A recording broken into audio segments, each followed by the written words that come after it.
your adventure. After discussing some short and long-term trajectories and plans with Beast King Mordecai, you completed some final last-minute interests in Cor Ital, some minor commerce and trading, some studying, and looking into the reserving use for Goldmaw Gorge for some future Skyball, with Jiri instructing people. But the following morning, when you intended to venture northward into the Emerald Forest, Korik provided you all with gifts from Harold Keatra herself, several Caneloft wind sails, which greatly expedited your travel. However, while soaring through the air,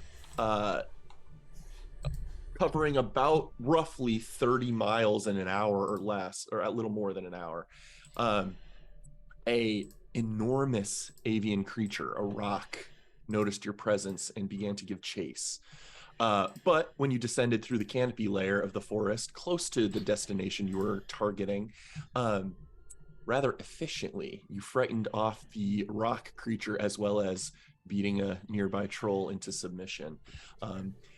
And then with some final scouting, camp preparation, and plant conversation to finish off the day, you are now all free to pursue a long rest. And I have it on my list where that's where we pick back up in the evening of Middas, the 6th of Evening Star, as you all come together at camp and are now slightly more knowledgeable about the supposedly lifeless terrain you're about to embark into. And what I couldn't quite remember is if we actually had done the long rest yet, or if we had kind of paused before then, knowing that Roulette, you had been studying for a period of hours as everyone kind of came together after digging holes, surveying the terrain, speaking with plants. But yeah, what do you guys do with the intent of venturing further north tomorrow into this landscape seemingly devoid of life? I don't think we took the rest, by the way, because I still have stuff marked off. Perfect. I may have hit it, but I did everything that I was doing because I knew I was studying up until sleep. Perfect.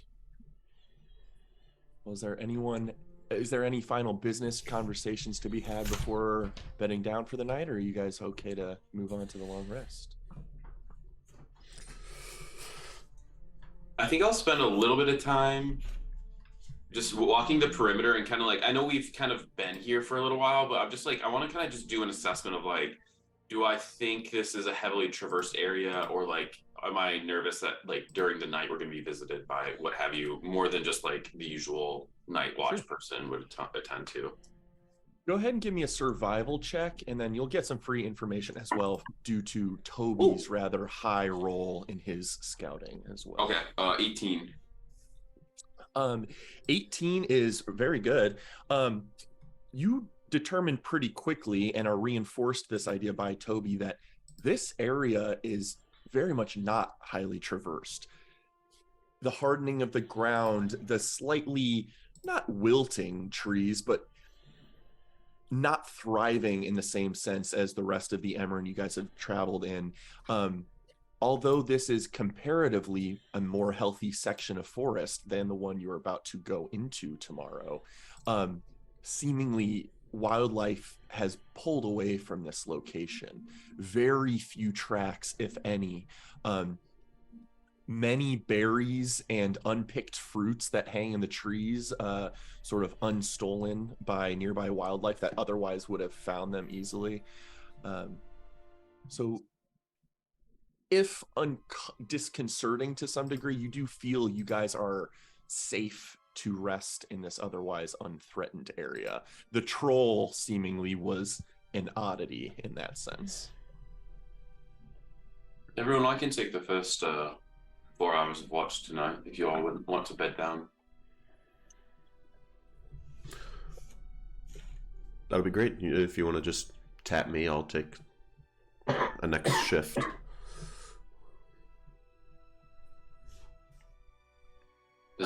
I'll take third, if you don't mind. Does anyone want a dream reading while they sleep? I didn't have telepathy today. Sure. All right, Jiri. I'll be visiting you. Okay, come say hi. Okay. Well, with that, Telperion, you are free to take the first, effectively 2 shifts in a 4-hour period as everyone else beds down for the night. While you kind of set up, what are you, I guess, doing in your shift? Do you kind of set up a sitting cozy spot, or do you kind of march around the territory? But everyone else is welcome to go to sleep. I feel uneasy here. I don't think I'm gonna like get cozy. I think I'll just kind of, for a while, just I'm just gonna keep myself awake, just idly sharpening whatever weapon needs it, and just be pacing and keeping an eye out. And then halfway through, I'll probably take a break and go check on Jiri's dream, and then I'll go back to that. Okay.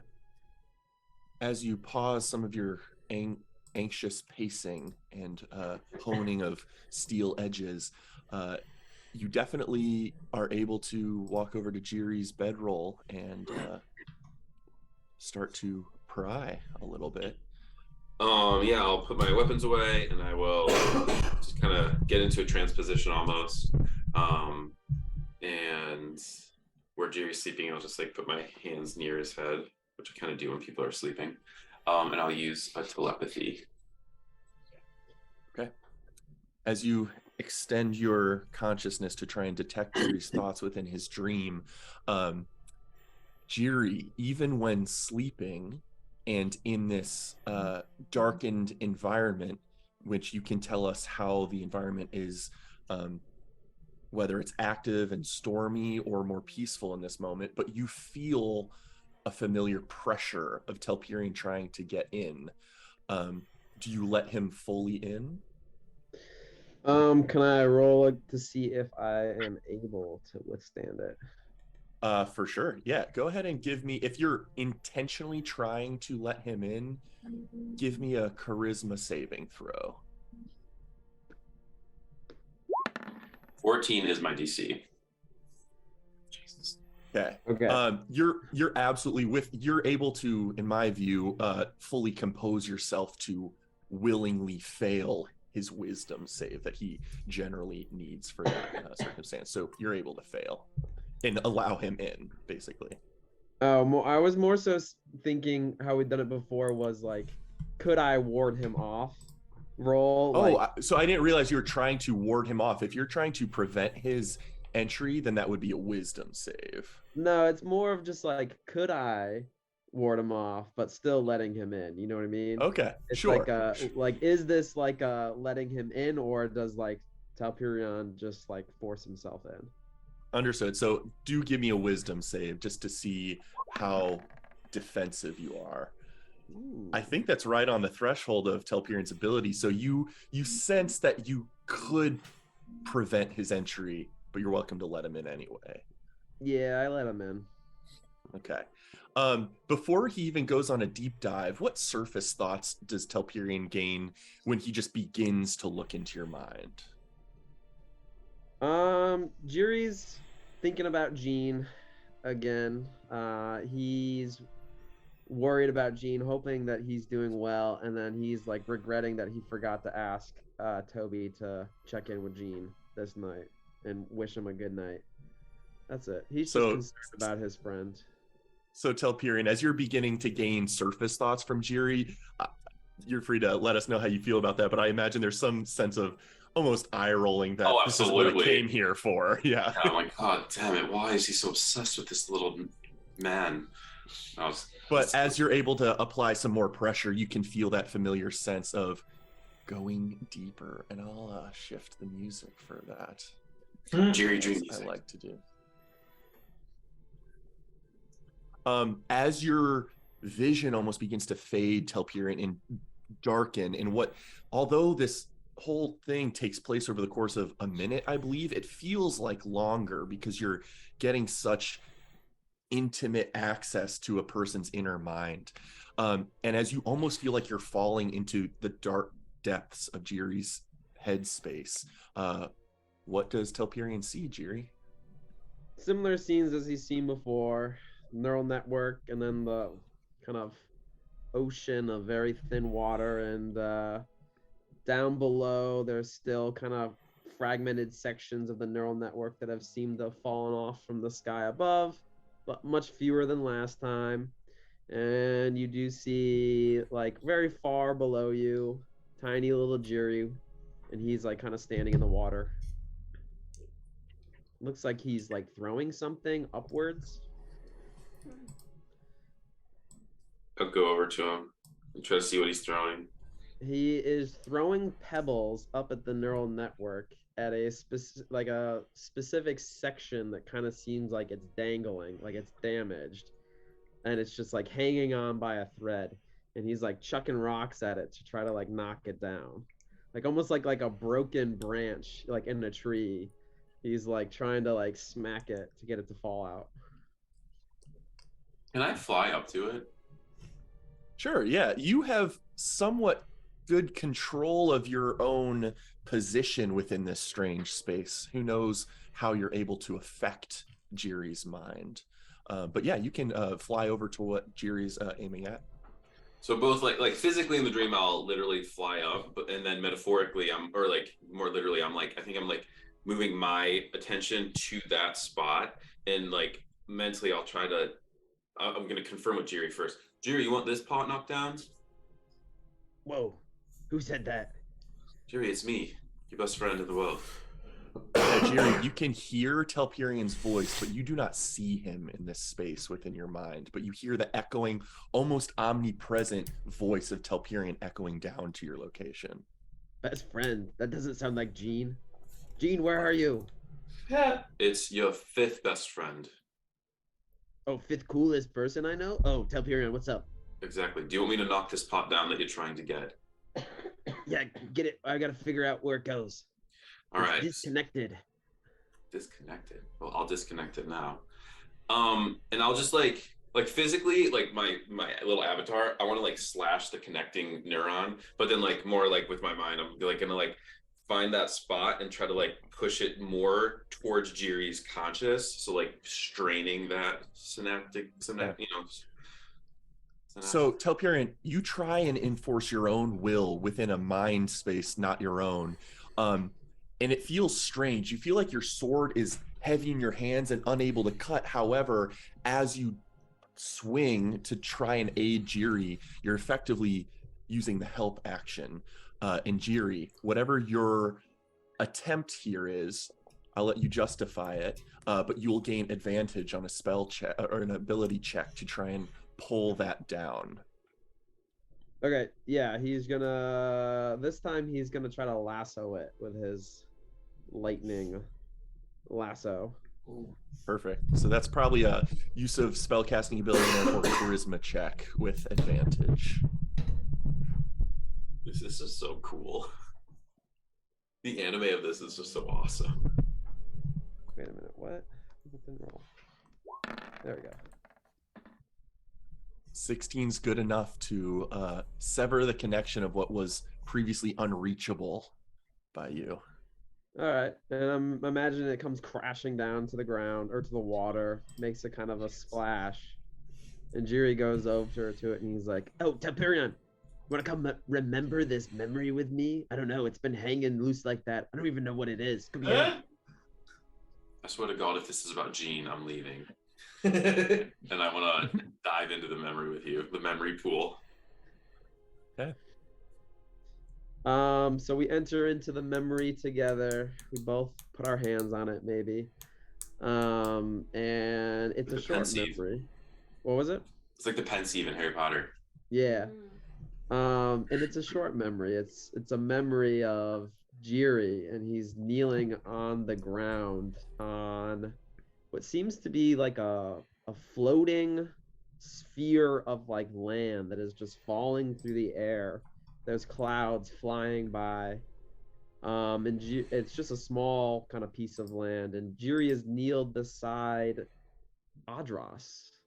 Adras, you've seen him before depicted in pictures, but Jiri's kneeling beside him, and Adras is laying on the ground, kind of like not motionless, or basically motionless, and Jiri's crying, and you see that Adras has this huge gash down his entire like front side, and out of him is just spilling this like dark misty substance, very similar to the substance that comes out of Jiri's mouth when he has illusions, uses illusions to mask his kind of his face and his body.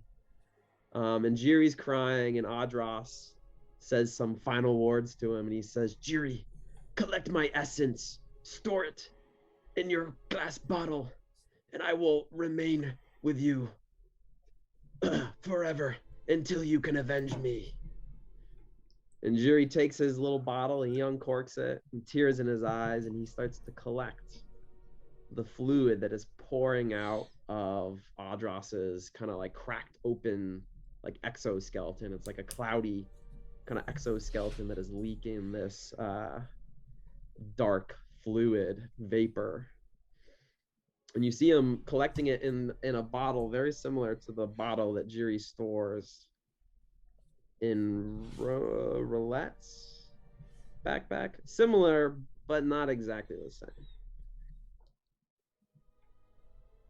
With you seeing this memory, Telperion, I would like to begin to instigate something. It's going to be a somewhat high DC, but the more and more familiar you get with Jiri's mind, effectively over time, this DC will drop slightly. This time, please make an intelligence check. Hold 9 plus 3, so 12. I also lied and specifically would like this to be an insight check. So Cold that same 9. roll, full 9. Yeah. Okay. This seems like a Jiri memory. It's full of storytelling and emotion and grandeur, but no pattern or anything that catches you off guard about this memory necessarily occurs to you this time. Is Jiri like with me? Like his or like I know he can't maybe see me, but can I see the Jiri watching this memory with me? I would say if you're able to pull out of the memory and look over to your side, yeah, you could see Jiri peering into this fragment of broken skyscape neural network that is now a chunk of debris in the water. So you can probably see him next to you, yeah. Jiri, what happened to that bottle? Oh, I think Roulette's got it. No, it's not the same one that she has. No, I'm pretty sure that's my bottle of Orid Air. See, when I was trapped in it, I was trapped with Adras, my dad. I don't think it's the same design. Weird. Then I don't know where the bottle is. Maybe you should try to make Shadow Moby bring it to you tonight. Okay. Shadow Moby can find anything. Yeah, then we could compare them. But this is an important memory, Telperion. We gotta put it back in a good spot, so I always remember it. I forgot about this one. All right, let's try to put it back, but not in the wrong spot. I think you've done that before. Okay, so we gotta find the perfect spot for it to fit. It's gotta fit like a puzzle piece. We look I'm up. thinking that hole over there. That's a big hole. We should probably start filling it with stuff. I start ignoring wherever he's telling me to go because I feel like he's just totally bad at finding where the right spot is. Can I look at the shape of this memory and see if I can see where it should be? Sure, yeah, give me an investigation check.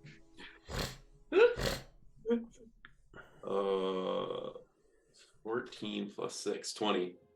That's really good. I would say, although pointing grants no advantage here because of your lack of body that Jiri's able to visibly see, you can sort of cause your echoing voice to lead him in a direction, sort of guiding him to placement.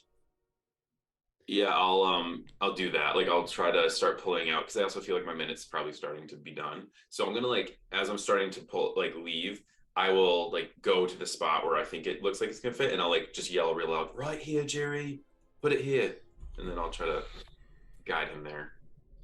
Can I give one kind of final detail as your time is up here? You did an investigation of the structure, right? You were looking for patterns. Yeah. Is that what it was? Okay.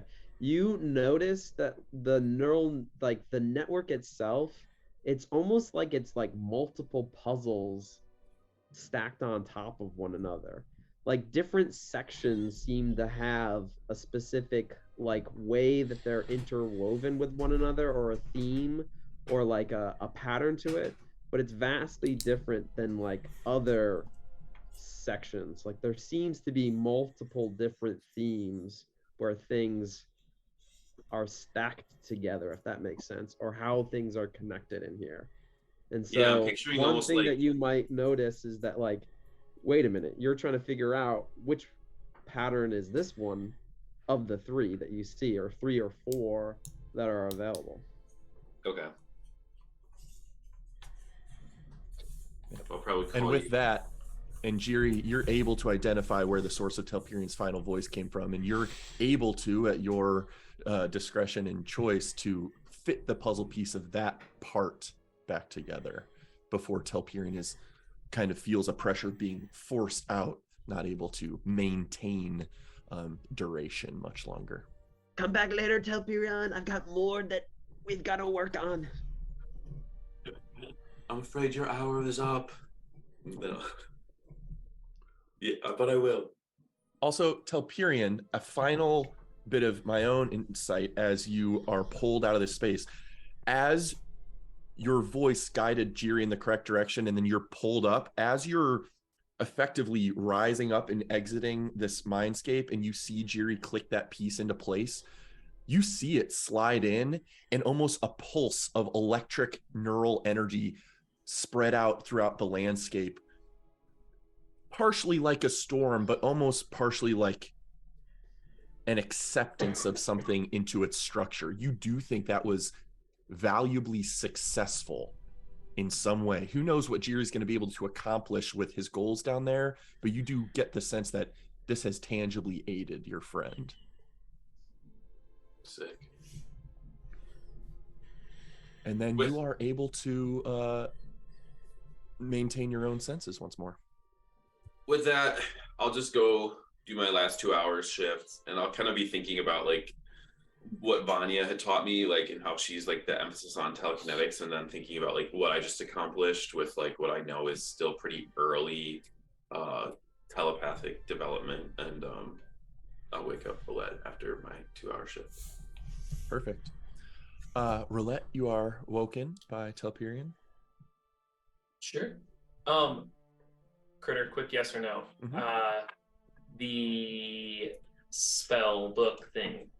Can I get that done during a watch?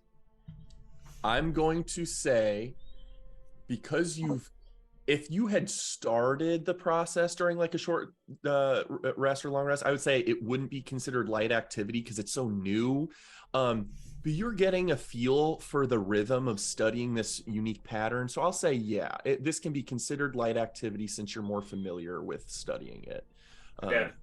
3 hours left on the thing, so I believe it's a 4-hour watch. Your shift would be 2 hours.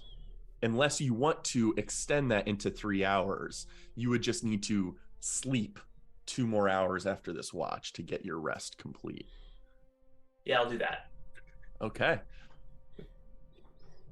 3 hours go by. No, I'm going to say no perception about the area possible because you're dedicating your investigation toward this scroll. And with that, you complete reading through the scroll and studying its patterns, which I believe unlocks not yet the actual ability to use the scroll, but a chance to piece it all together. I think based on the scroll item in your inventory, it'll let us know the specifics and particulars, but I think you get to make a single Arcana check in this moment. Oh, you know what's funny? I don't think I've opened this up. Yeah, if you click on unintelligible spell scroll, you have studied enough over the duration to earn an Arcana check. Checks, this is funny. Ooh.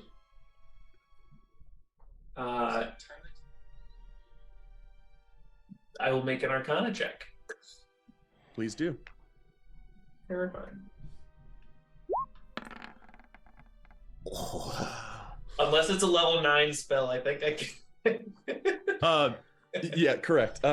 This absolutely succeeds. And though the words don't become like clear to you, you understand the sequence of the arcane runes and the pattern, and you understand the spell contained there within. And I think I need to make this spell scroll in D&D Beyond. I don't think it's available right yet, but it is a spell scroll of immovable object, which, as you understand it, is a different class of magic than arcane, divine, or natural.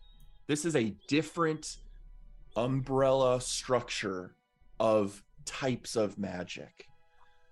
It seems older, more existential, more permanent, more malleable at the same time.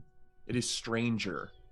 But this effectively is a second level spell scroll that it's not just able to be conjured from this spell scroll by you, but is also permanently added to your class spell list for you specifically.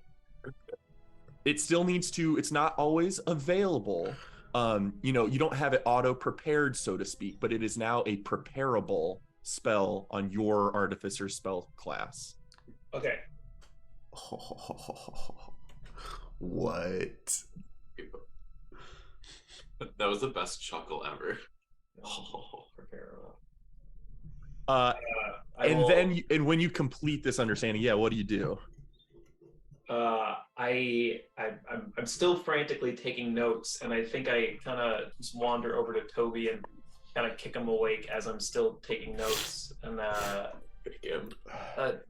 Toby, I'm probably gonna fall asleep with this pencil in my hand, so if you wouldn't mind just keep an eye on everyone, and I might sleep in a tiny bit, but yeah.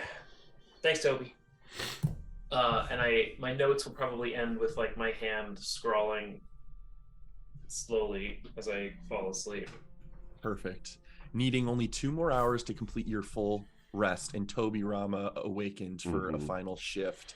Go ahead and what are you doing on your rest, Toby? I have a question.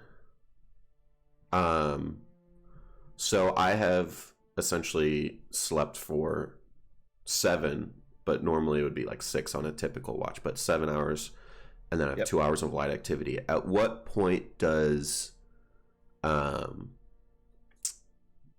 like abilities kick over? Is it like I want to know if there is minutia there, or if it's just more vague and you want me to describe what I want to do and then let it happen. But I would say describe what you want to do. Functionally, mechanically, an hour goes by and all of your spells will reset. However, I don't necessarily know if I want to get too hard magic about the majesty of that happening in this world. It's probably more loose. Essentially, I would let me know what you're trying to do. Like to be able to cast Aid twice at 3rd level, and then have that not be part of my spells cast for the day. Wow. Trying to think how I feel about that real quick. I might make a ruling, and I think we can refine things later if you disagree or if you think I've handled things poorly. I think I want you to make a wisdom check against a DC of my choosing. If you succeed on it, you're going to be able to pull this off. If you fail on it, you're going to suspect that you're too close to, you need to continue your rest, for otherwise it will be interrupted rest and need additional care. Yes. A wisdom check. The wisdom check will give you information with which you can choose to move forward. Okay. So this check will not make a decision for you. It's just going to give you information. 15's good enough that you think there might be in the future with maybe higher level magic, there might be a limit to this being achievable. But right now you think you can get these 2 spells off without it being interrupting to your rest. Okay. So I would like to have the 5 of us all have our max HP increased by 10 by doing 2 third level aids, casting of aid. However, aid, I don't think temporary. Oh, this isn't temporary. Max hit HP points. However, for 8 hours. I do apologize. I do apologize. There is rules in the player's handbook that a creature cannot benefit or suffer from the effect of stacking spells of the same kind. I will clarify. I want to cast on myself, Roulette Telperion, a third level casting of aid to get 10, and then do Rome and Jiri separately on the second. I apologize. So 10 to these 3 and 10 to these 3. Got it. Neat. So that is absolutely doable. It lasts for 8 hours. Yes. Perfect. Nice. And then maybe, I don't know if that would potentially maybe to imply a con to doing that. Maybe, I don't know if I do a less good job on a perception check for the ending of a watch, but I wouldn't say so. That casting 2 spells is quick enough where that's actually happening in a couple of seconds. Sure. So yeah, absolutely. Give me a perception check if you're trying to understand the environment. Absolutely. 16. Even with your helpful shield and attentive perception abilities, you're not sure if you are unfamiliar with this woods in a way where you didn't catch anything, but perhaps disconcertingly so, there wasn't a single twig snapped, not a single rustle of the bushes. This is eerily still environment. Because I'd imagine threats about this time the sun is creeping up, and I would maybe expect to hear more wildlife starting up.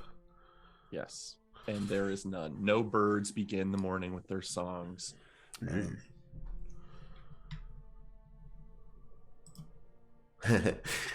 My max HP is 69. Same. Nice. With that, you're able to finally kick Roulette awake. And Telperion, you snap out of your trance even before that, and the others you may rouse when you like, but everyone has successfully completed their long rest. Nice. Let me hit the button. I like hitting the button. Roulette's having a panic attack right now. Because of the spell that I'm sure she will abuse. All right, so we discussed walking instead of going up and flying, correct? We wanted to not miss any clues as we pass through. Right. And we are going due north. Do we even have a compass? I mean, I'm pretty dang good at just straight up cardinal directions, but if we want to get more nuance than that, yeah, it'd be nice to have something. But all right, winged cardinal, due north, I think. Yeah, I'll start leading the way once we all get our stuff gathered, and maybe some lightly seasoned rations or something for this quick breakfast. Ooh, yum! Make it heavy seasoning. Perfect. Well, that you're able to begin your day. Over the course of an hour or so, you traverse the 2 or 3 miles left of this band of intermittent life, less lush than what you left, but more, slightly more thriving, if you can even use that word, than what you're about to embark into. Right. And as you finish traversing that section of forest territory, you enter some different terrain. I got my elvish hood up as we're going around here. Okay. Notably, Jerry's faster than me at the moment. Yeah, Rome, did you have something? Yeah, I wanted to say, well, at this point, Rome's gonna change form, or she would have changed form, I guess, while she was sleeping. And so she's taking the desert of the land, or sorry, circle of the desert staff block for the Barons. So she looks like kind of like really dried out, like very crispy, like crackly, like, you know, everything's just dried. It's like, imagine if you just like dehydrated her. It's like I go ahead. was going to ask a question. Is this an unintentional thing that Rome does, or does she kind of intentionally choose to kind of mirror her environment? I'm going to say, or I'm going to play it as Rome intentionally does this. I think she wants to mirror her environment. Very cool. And then I'm also going to say, as we're like entering this new terrain, she's going to ritually cast silence around the group. Okay. I do want to ask a clarifying question about that, because my understanding might be different than the rules. When you have a spell like light or darkness, you can center it on an item that you can carry with you. I think silence is you're targeting an area, not something that moves with you. Oh, really? I think so. If you can pass without a trace. No. Yeah, if you can point me to something where I'm misinterpreting that, please let me know. I want to reward what you're doing. But I think specifically silence blocks off a specific location from sound. Yeah, you said centered on a point. My bad. I misread the spell. Never mind. That's all right. That's all right. But she does change form, so.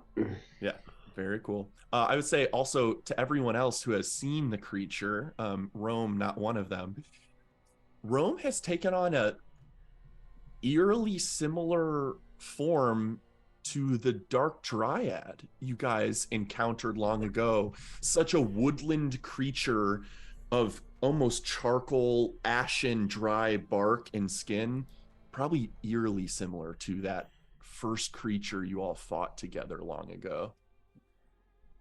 I'm also wondering, I feel like when Rome puts on like magical objects, they kind of disappear into the nature of like the overwhelming amount of like fauna. I wonder if those objects are like more apparent now because of like you're dried out and like maybe like more husk like does your cloak match that? And like, do you have a circlet on? Yeah, is the circlet more evident or not really?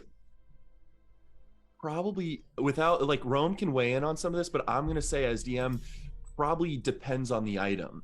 Rome probably has control of the cloak's appearance. However, the circlet, which is not of nature, it's a circlet of focus, I believe. And, you know, some of the items may do exactly what you're thinking. They almost juxtapose differently from her form, but some may kind of shrivel or change along with her.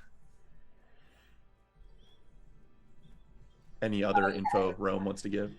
Yeah, I would say that that's exactly it. Her cloak will change, but not the like the circlet or the staff that she has. Right.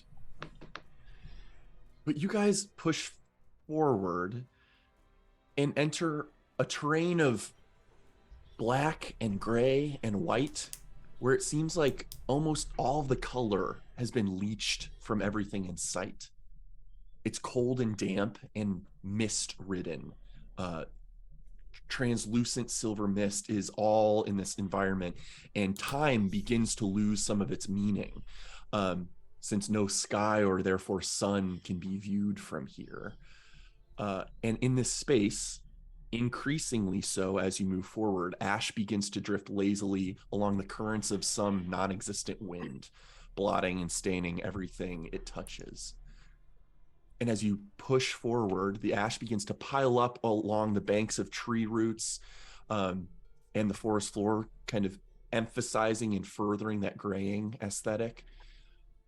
And although some of the nearby trees seem truly dead, the conversations Rome had with some of the plant life you guys just came from didn't provide one detail about this location, which is that some of the trees don't seem withered and truly dead and lifeless, but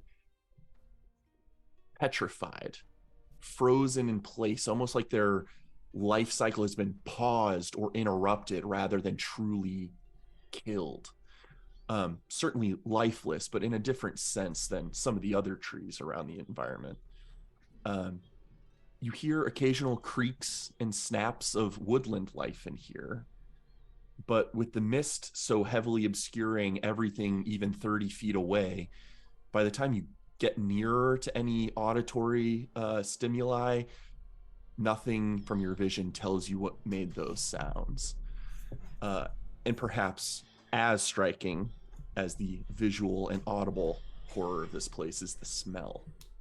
A putrid and rotting scent permeates almost every step you take, from the dry, powdered portions of the earth to the other steaming pools of sludge-like tar that you occasionally pass that seem to congeal around the base of several trees as you walk.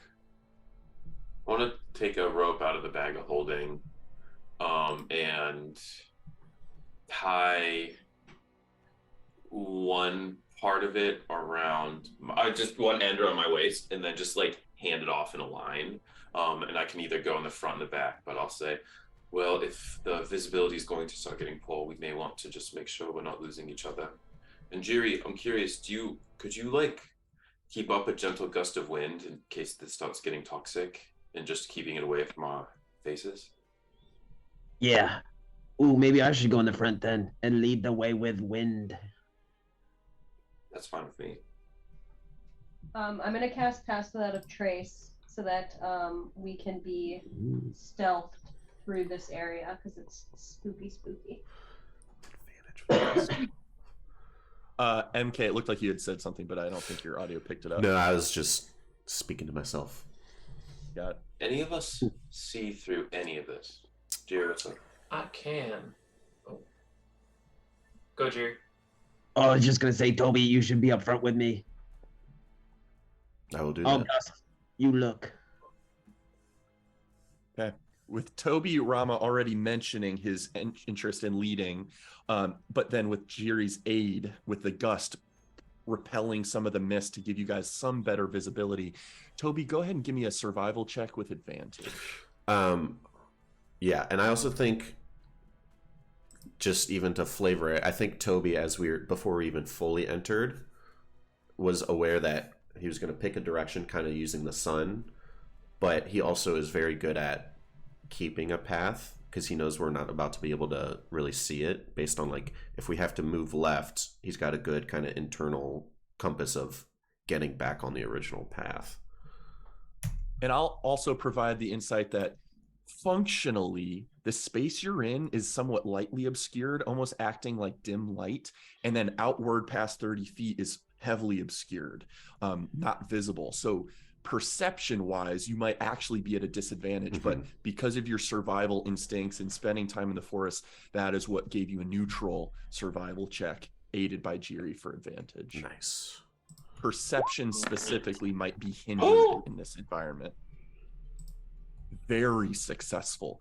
You are adeptly able to thwart and avoid the presence of many of these tar pits that you're occasionally coming across, narrowly dodging some and finding ways to get around them. Not sure if they are an inch deep, feet deep. Some of them are not able to tell. So you suspect that is a boon to your party that you guys have been able to lead traversal through this environment without falling prey to some of those pits. Telperion, you were keeping everyone together with rope. I'll say that'll count for Jiri and Toby Rama's primary check in this environment. How are the rest of you interacting with this space or providing value to the group's movement forward? Roulette's headphones and blackout goggles are on, and Moby 3 is up. And with his clicking echolocation 60 feet of blind sight, I start him out just on top of my head, just so I can see slightly further through his eyes.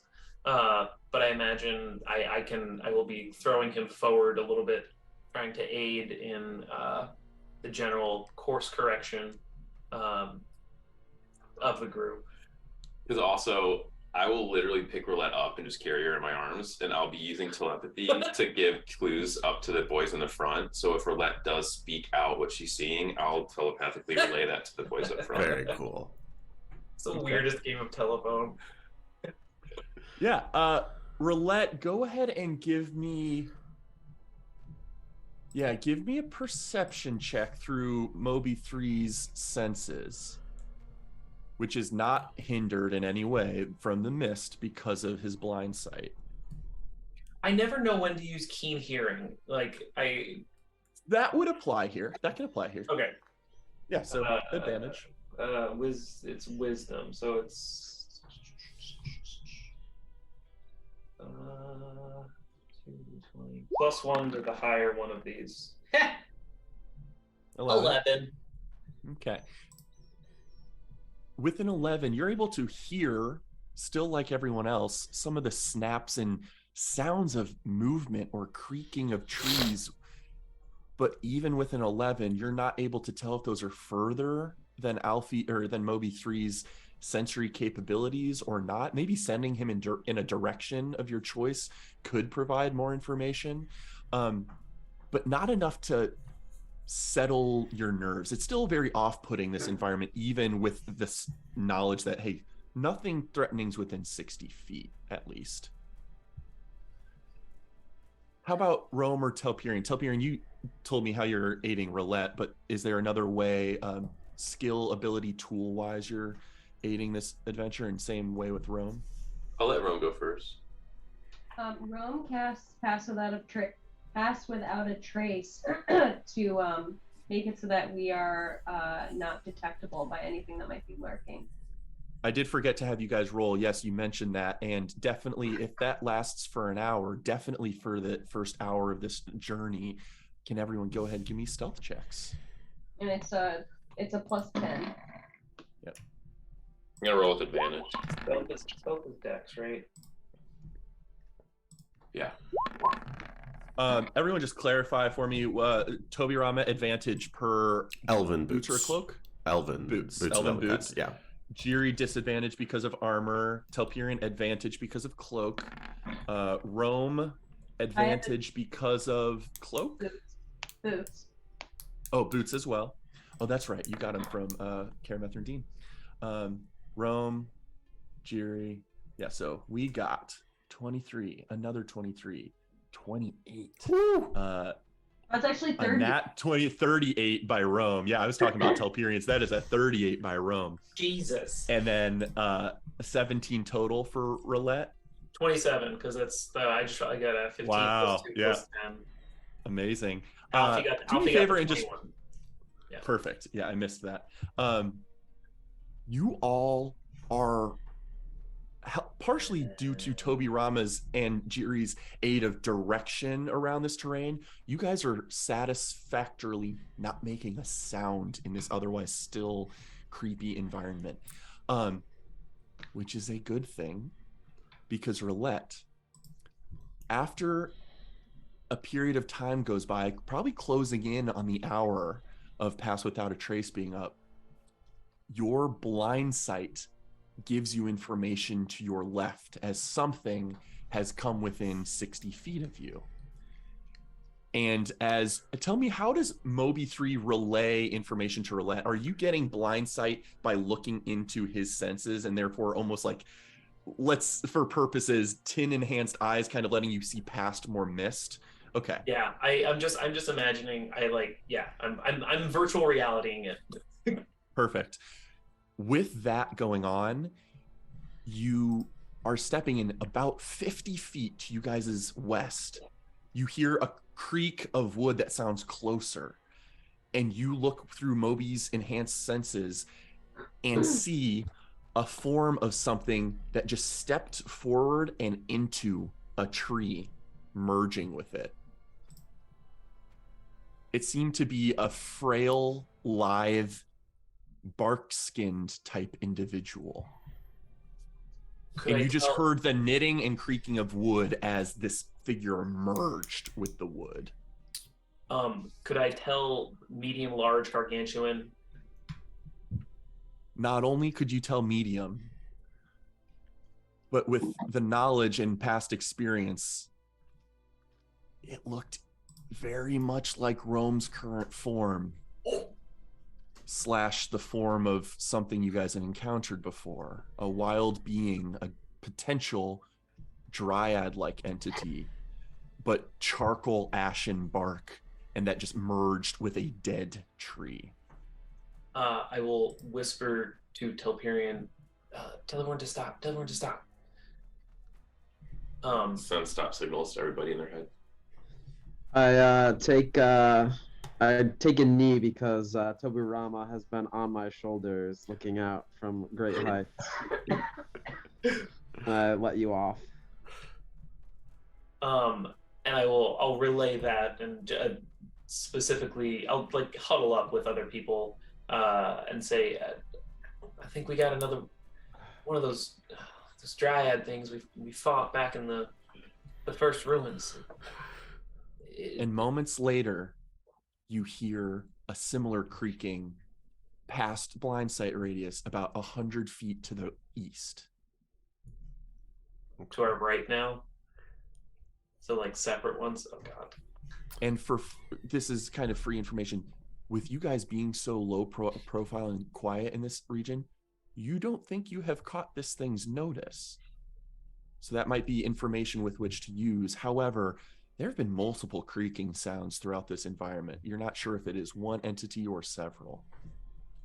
I bet you they got wolves with them. I'm gonna get my slivers out. I just have them at the ready. I don't think we've provoked whatever it is, so I think we can keep going. But just be ready. Anytime you hear that creaking, look to a tree because it looked like it was moving into and out of the trees. Right. Maybe we should ambush it. I can't pin it down. It's jumping around and it's not near us right now. But if you do see something starting to crawl out of a tree, I'd say don't hesitate. All right, I'll stab every tree we walk past. No, Jerry, I agree with Rowlett. Let's try and be as stealthy as possible. If you stab the tree, you might incite it. And trees are friends. I remember you told me that, Rome. These are friends. Be kind to them. Okay. Trees are friends, not food. Not food. Yes, classic. The other thing we could do is you could do a sound pebble behind and we could set up an ambush or be ambushed. I'm not saying I want to aggress this thing because we've been quiet, but we could lay a trap instead of potentially walking into one. Or we could just keep proceeding quietly. How do we know that she has that she's got bad intentions? Yeah, this might just be their habitat, and I don't think we're going to be able to clear out all of these. Like, we're focused on the one big threat to maybe make a moot possible. I don't think we're going to be able to fully neutralize the Barons. There's just the primary concern. Last time, the one that we did fight was evil. So I'm assuming this one's also evil, and right? But our goal is to make things better here, right, Toby? We got to make things less evil. Yes. I think we start at the top, though, with the biggest, baddest thing, and then work our way down. So we'll keep walking, try not to aggress, but you could make a sound pebble, and we could magically or physically throw it really far the other direction and draw attention behind us, and we could keep moving forward. I think that's a good option if we feel like we can't avoid it anymore. Okay. Work our way up to the biggest evil. Start small, get a feel for fighting evil in here, then fight the big thing. Or just try and be undetected as long as possible. I know that's step one, but step two is if we have to. We could do Shadow Moby with Sound Rock, or we could throw it. But anyway, yes. We've been undetected so far. So let's at least keep our current path forward. Come on, Toby, hop up. Climb on board. Does Jerry know about trains? No, trains don't exist in this world. Oh, they do in Jawland. The Jury Express. Let me explain trains to you, Toby. I'll be the caboose. Yes. Perfect. That's funny. Well, you guys are free to continue moving forward carefully and silently. However, over probably the next 10 minutes, Rome, you can feel your aura of Pass Without a Trace beginning to fade and sputter out. Are you interested in refreshing it for more duration, or are you going to let it expire and just keep moving forward?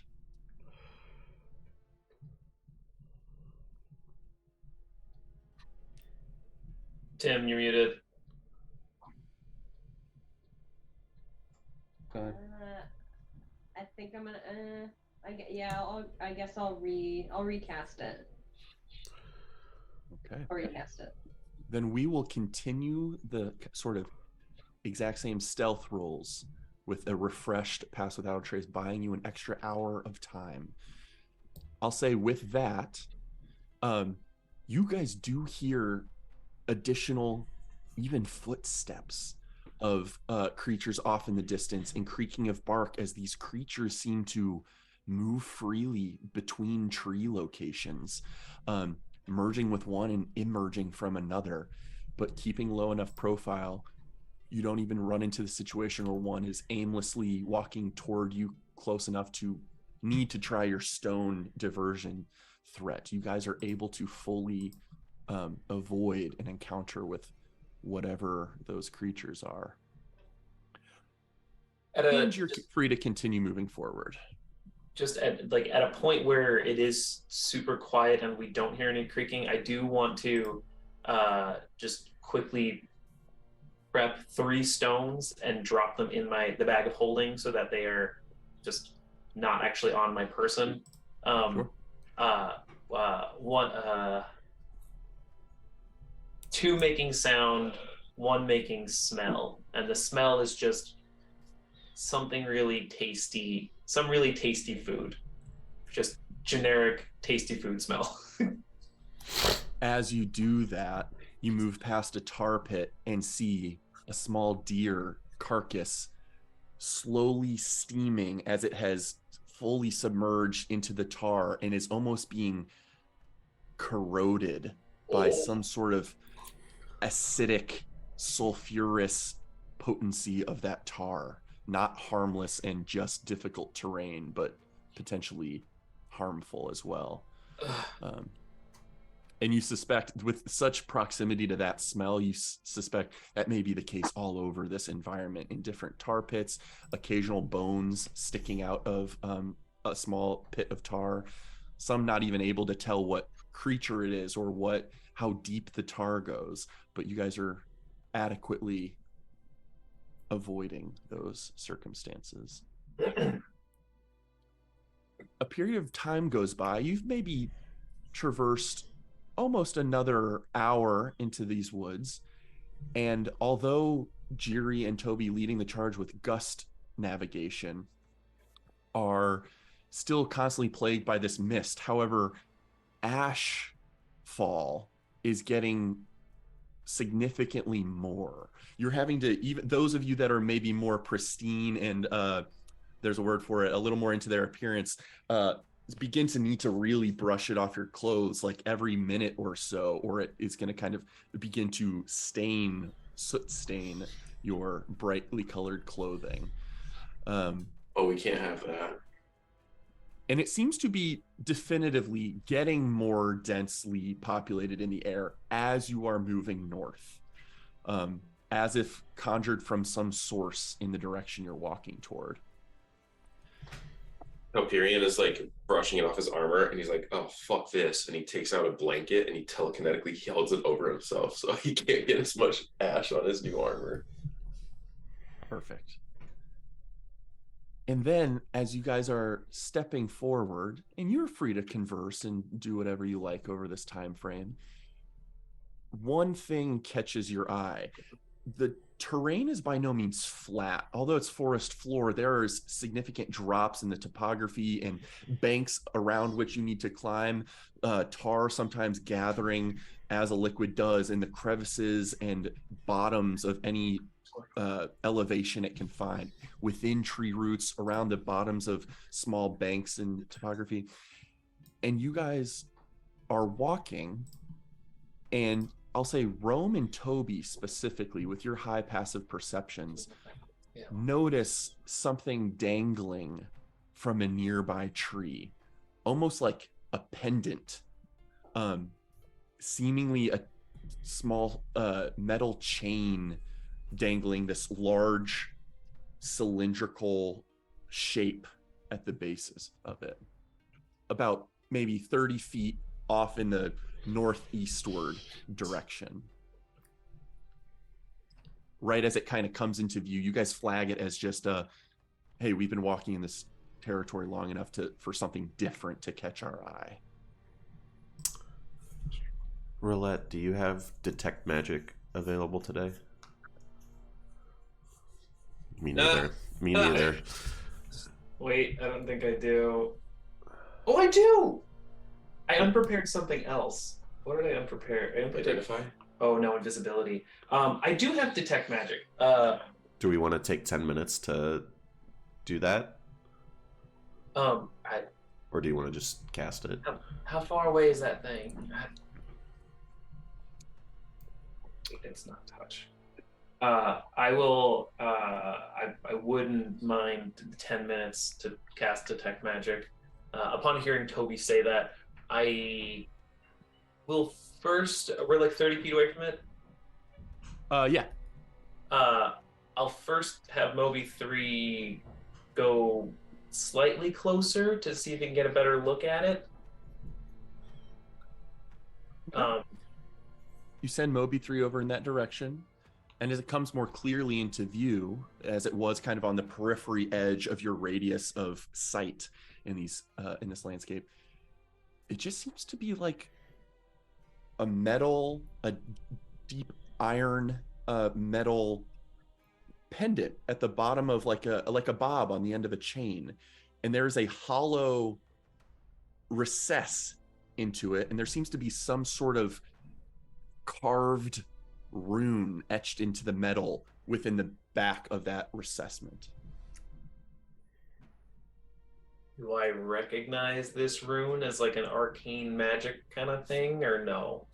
Go ahead and give me just a general intelligence check, not an arcana check. 11. I rolled an 11 every time. Something about it seems familiar, but it doesn't strike you as arcane. I will pull Moby 3 back to my hip, and I will tell everyone to sit tight for 10 quick minutes as I point myself in that direction, and I don't move, but I know exactly where I'm looking, and I will ritually cast Detect Magic. I wanna, while you're doing that, last time we found rotting in a tree, wasn't it like some form of druid speak? I will whisper mid ritual cast. It was some sort of druidic in the Amarin when we were headed down towards Chimeras. It was someone down in Corrital. Not Corrital, the other one. Kirsan. Oh, Kirsan. Someone in Kirsan mentioned it was some sort of just weird druidic family writing or something. But that was actually like in a tree. That was purely, I'd say, natural carbon in a wood, not this metal thing. Smells like a trap of some sort, but I don't know what it's going to be. Is anyone else doing anything as Roulette begins to ritualistically prepare to detect magic? Just because we're sitting still, I'm going to go ahead and do a quick, this is something I haven't done in a while, a quick pulse of Eyes of the Grave. Ooh. To see if there's any undead within like 60 feet of us, potentially like ready to come attack us or anything. Is that an action fairly instantaneous that happens? Yep. As Roulette begins to prepare her spell, and you pulse your expanding senses with otherworldly notice, you do get an undead sensation, but it is not from the bob at the end of this chain. And now as I move us to a different map here. Go. Oh, baby, kill us. I want to give some territorial information here. Go. As I make this visible. This is one of the bobs. This is what is hanging on the tree that Roulette is beginning to move toward and open up her magical awareness to. Tobirama, you get a different sensation from down below here at the bottom of, I was probably on the wrong layer. So the bob is up here. You get a different sensation from down here, like where part of this topography dips downward at the base of a bank. You can get just the slightest whiff of, it almost seems amorphous, but you're getting a sense of something undead in that location. Gotcha. I'll kind of flag the others. I'll let Roulette keep focusing on what she's doing, but I'll just kind of signal that I got a sense of undeath from that direction, and maybe if we stay quiet, nothing will happen, but let's keep an eye out over there. Are there any animals in this area, like even as small as like a fly? Like, can I detect anything that is living that would be an animal? Go ahead and give me a perception check. Or nature, your choice. I'm gonna go, you said perception? Perception or nature.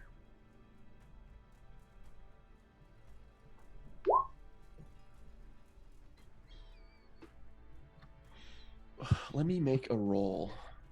And I'm probably going to do it in person just to make sure nothing accidentally comes across in chat. I need to get...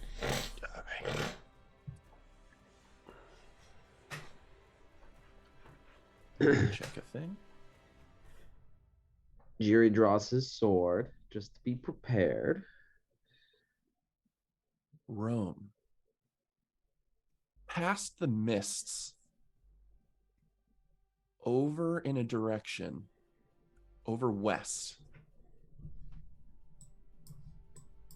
you hear the crunching, just a crunch or two of dead leaves, as you definitely suspect that past your vision, something is over there. Fairly far from you guys, maybe 100 feet or so, maybe a little less, but past visibility in the fog. Sliver, greatsword. Is our Pass Without a Trace still up, or is that over at this point? I would say it's over at this point. Okay, You guys are a couple hours in, so past 2 castings of the Pass Without a Trace. Although those 2 castings definitely avoided an encounter. Excellent. You just gain the information that something has struck your auditory senses from over in that direction. Roulette, I will say, even with anxious, bated breath from many of you in this 10-minute period, your detect magic completes. And you get the sense that this hanging bob is absolutely magical and is imbued with abjuration magic.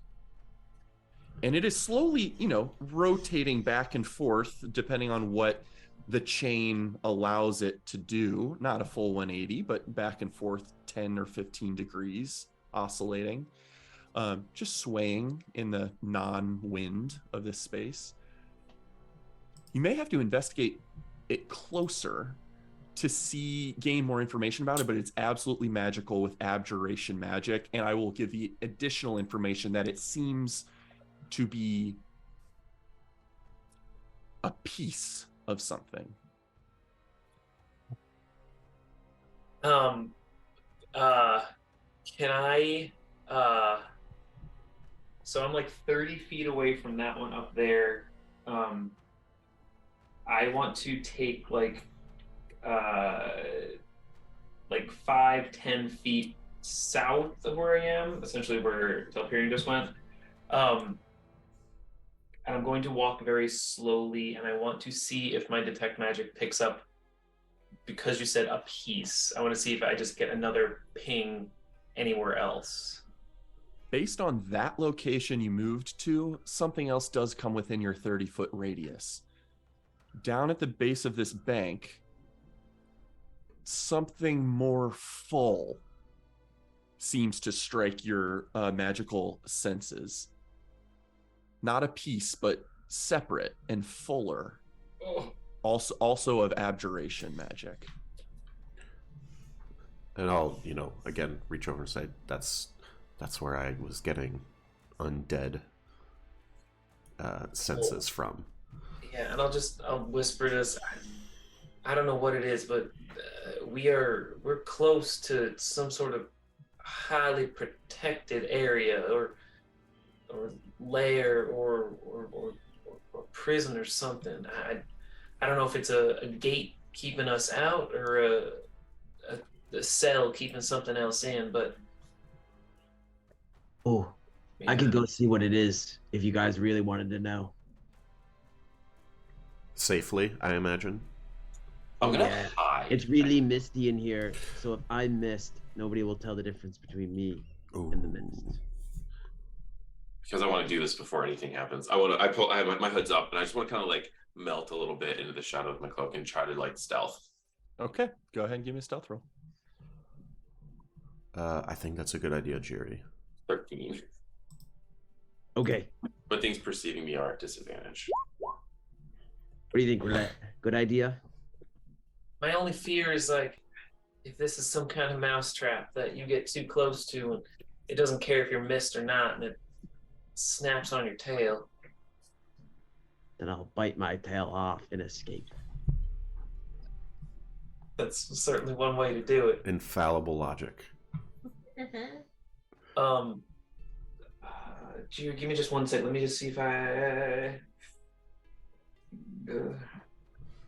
don't think I have anything else I can do to get closer without. So I can, and you hear this in your minds, I can open my mind up and try to just perceive any thoughts within 30 feet of me.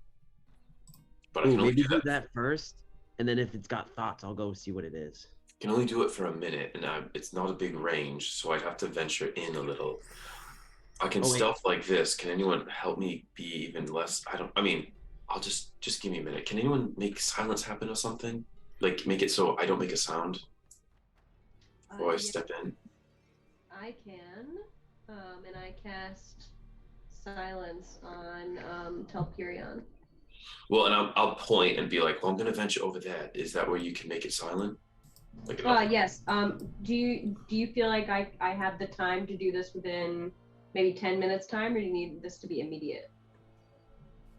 I'm not in a hurry, but I don't know if you are. Wait, if you're going over there, why don't I just go over there as a cloud? Okay, just go as a cloud then. Bite off that tail if you need to. Oh, unless you want to bite your tail off. I don't have a tail. I just have antlers. Neither do I. All right. I'll go in and I'll use my mind to try to hear stuff, and I'll relay back information to you all right? I can wait for you if you want to cast the silence. No. It was good to know you, Telperion. Goodbye, Jimmy. Travels.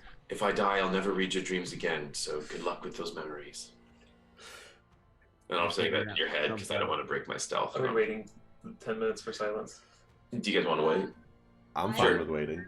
If we could wait the 10 minutes, that would be ideal because I need the spell slots. Sure. Go ahead. I'll wait for you, and I'll wait till you tell me I can go in. Well, this is awkward. I already said goodbye to you, Telperion. It's like when you say bye to somebody on a bus, but then the bus doesn't stop, so you just kind of both sit there staring at each other. How long does it take? Magic is only for 10 minutes. What's a bus? What the hell is a bus? Another class. Oh, that's not an orange shit. Oh, I meant like on a caravan. Well, very well. Rome, you begin casting your silence magic ritualistically to not consume a spell slot. As you do so, you're able to do so, though at some point when you begin the muttering of this language with the verbal components with which you cast a spell, you do hear something in response. Off in the direction you heard motion from, off in the distance, you just hear a small sound, but it doesn't just catch your attention while you're casting your spell. And it just sounds sort of like... It is melodic, and then it stops. And although eerie in this space, there was beauty to that sound. But you do not hear approaching footsteps, no other approach of anything from that direction. But 10 minutes go by and you are able to successfully cast your spell. Critter, just quickly, as she's starting that 10 minutes, I want to send Moby 3 straight up. Okay. I just want to like put him on top of my head and then have him go straight up to see like if 60 feet gets him out of the mist or if he needs to go further. Okay.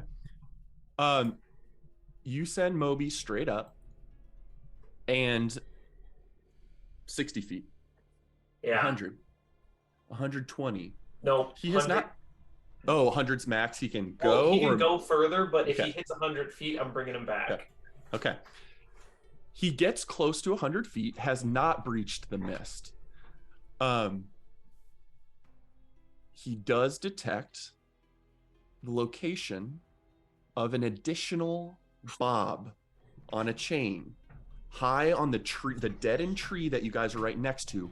High above you, there's another one hanging on a branch, almost identical to the other one you had noticed.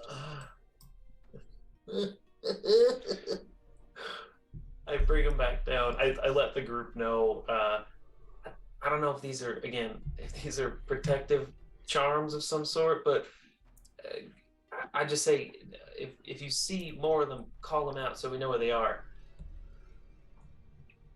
All right. I also see that silence is done, so I'm gonna start moving towards that space stealthily. Okay. And I'm You gonna stealth and make zero noise. Impossible. You guys hear Telpier's already quiet footsteps march into the location Rome had put a sphere of silence on, and just no audible information coming from him any longer. Can I still see Toby? From this distance, no. Okay. I'm gonna go just a tiny bit further. I mean, how can you draw where the silence is? Not that I would totally know, but like I don't know how I don't even know how big it is. You probably would have told me though. We'll throw a green circle on here. Is it a 20-foot diameter, Rome, or radius? It's a 20-foot. It's 20 feet. 20-foot radius. Yeah. Oh, you radius. Sorry, radius. Yeah, it's 20-foot radius. Got it. Oh, that's a big area. 1, 2, 3, 4. 1, 2, 3, 4. Loose around there. We can get more careful with it. Oh yeah, I totally did put it on the GM layer. My bad. So I'll ask Rome prior to going, like, where can I go safely? And I feel like, so maybe Rome, you want to move that where you wanted it. Yeah, let me. I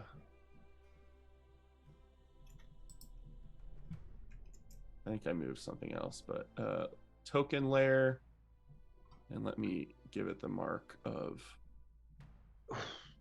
And then we never saw Telperion ever again.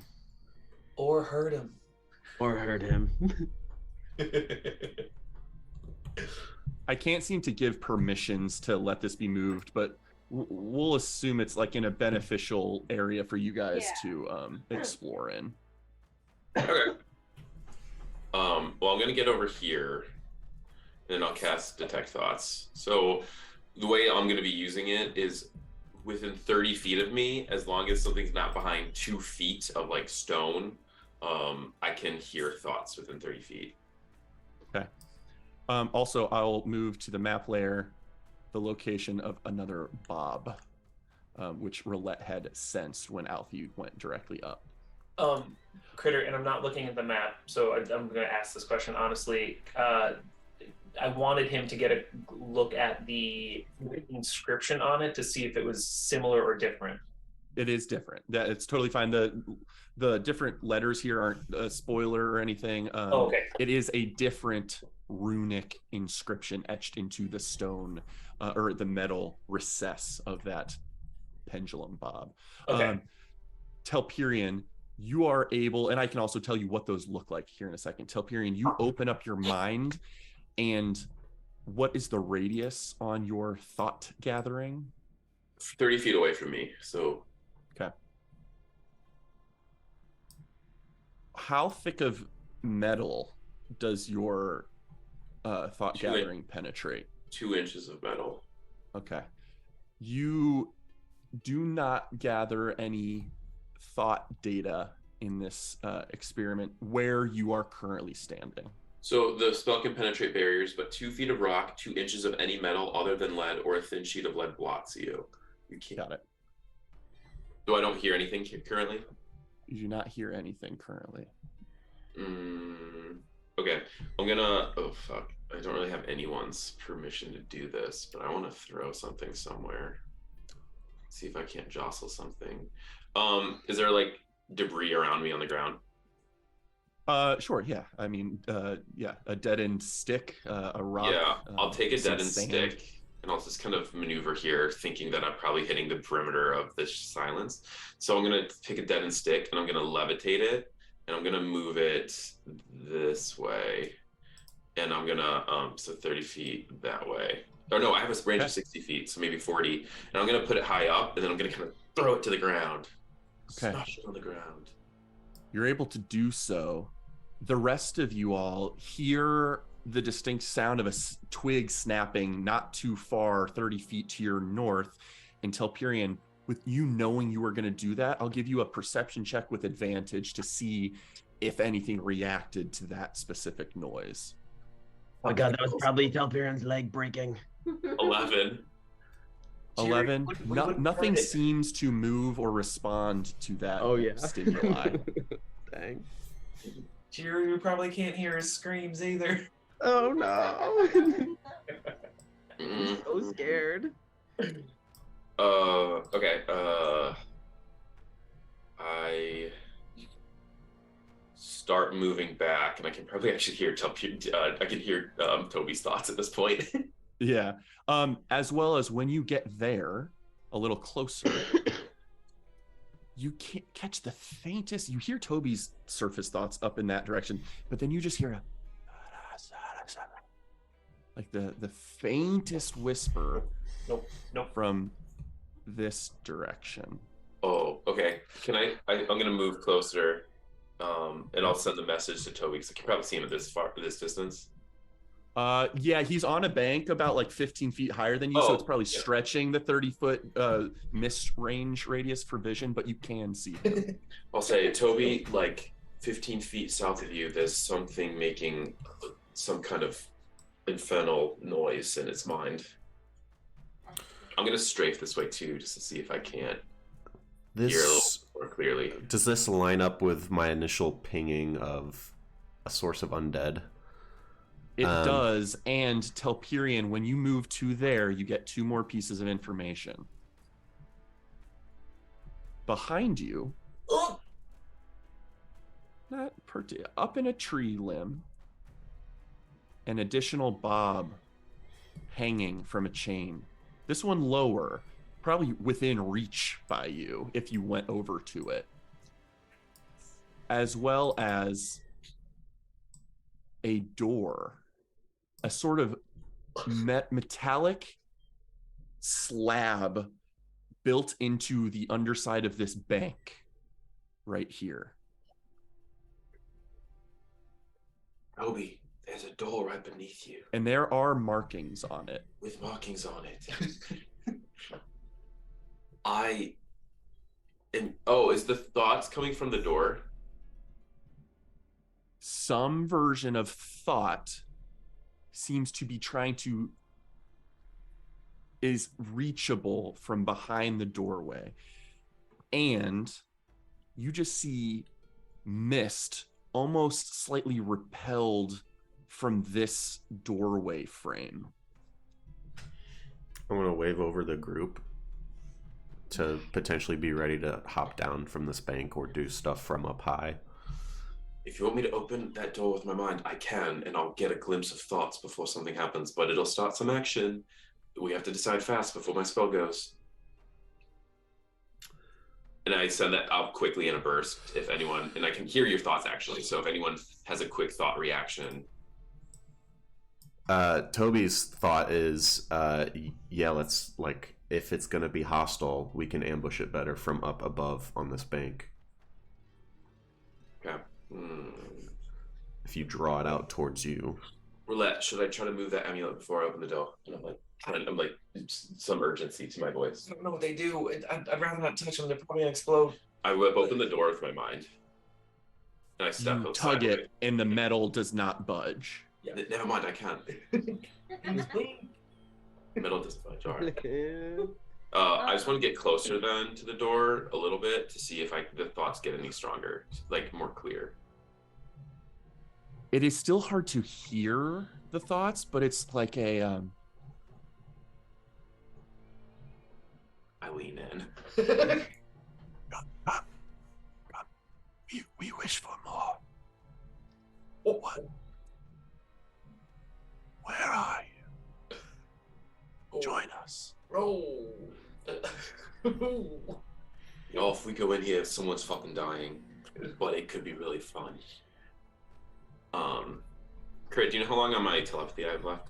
You're probably closing seconds right now. Okay. I'm just gonna wave for people to come on down here. I'm gonna cast Warding Bond on Telperion. Okay. He has a ring adequate to do so on him. Everyone does. That's right. So, and do you guys come down if I kind of wave you two, or do you want me to come up? Well, you should come up here. Yeah, come up. Get away from the door. Scramble up. So I could use my mind to try to pull those amulets out of the tree, because obviously whatever they have to do, we want to disrupt that. I say do it. All right. Well, I saw one down this way, so I'll scramble back down. Could I ask real quick question about these amulets? Do they all look the same, or are they in the shape in which they're on the screen right now? They're not in the shape with which they are on the screen, but they all look identical, like just a foot tall, maybe cylindrical metal bobs swinging from chains hooked around tree limbs, dead tree limbs.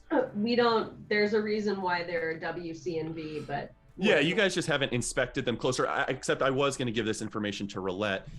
The inscriptions do look different on each of these, and the inscriptions look like runes. They are not letters of common text, but they are the closest approximation you have are these three letters. One that looks kind of curled into something of a C, one that is more close to a W, but with its edges kind of flaring out, and then one with a V that is a little more concave in its edges and then convex towards the end. The closest approximations you have to common are these three letters, but it looks like those are the runes carved into them. Into their reliefs. Can I just quickly send Moby 3 down to the door that Telperion that's indicated is there, just to have him look at the door through Moby 3?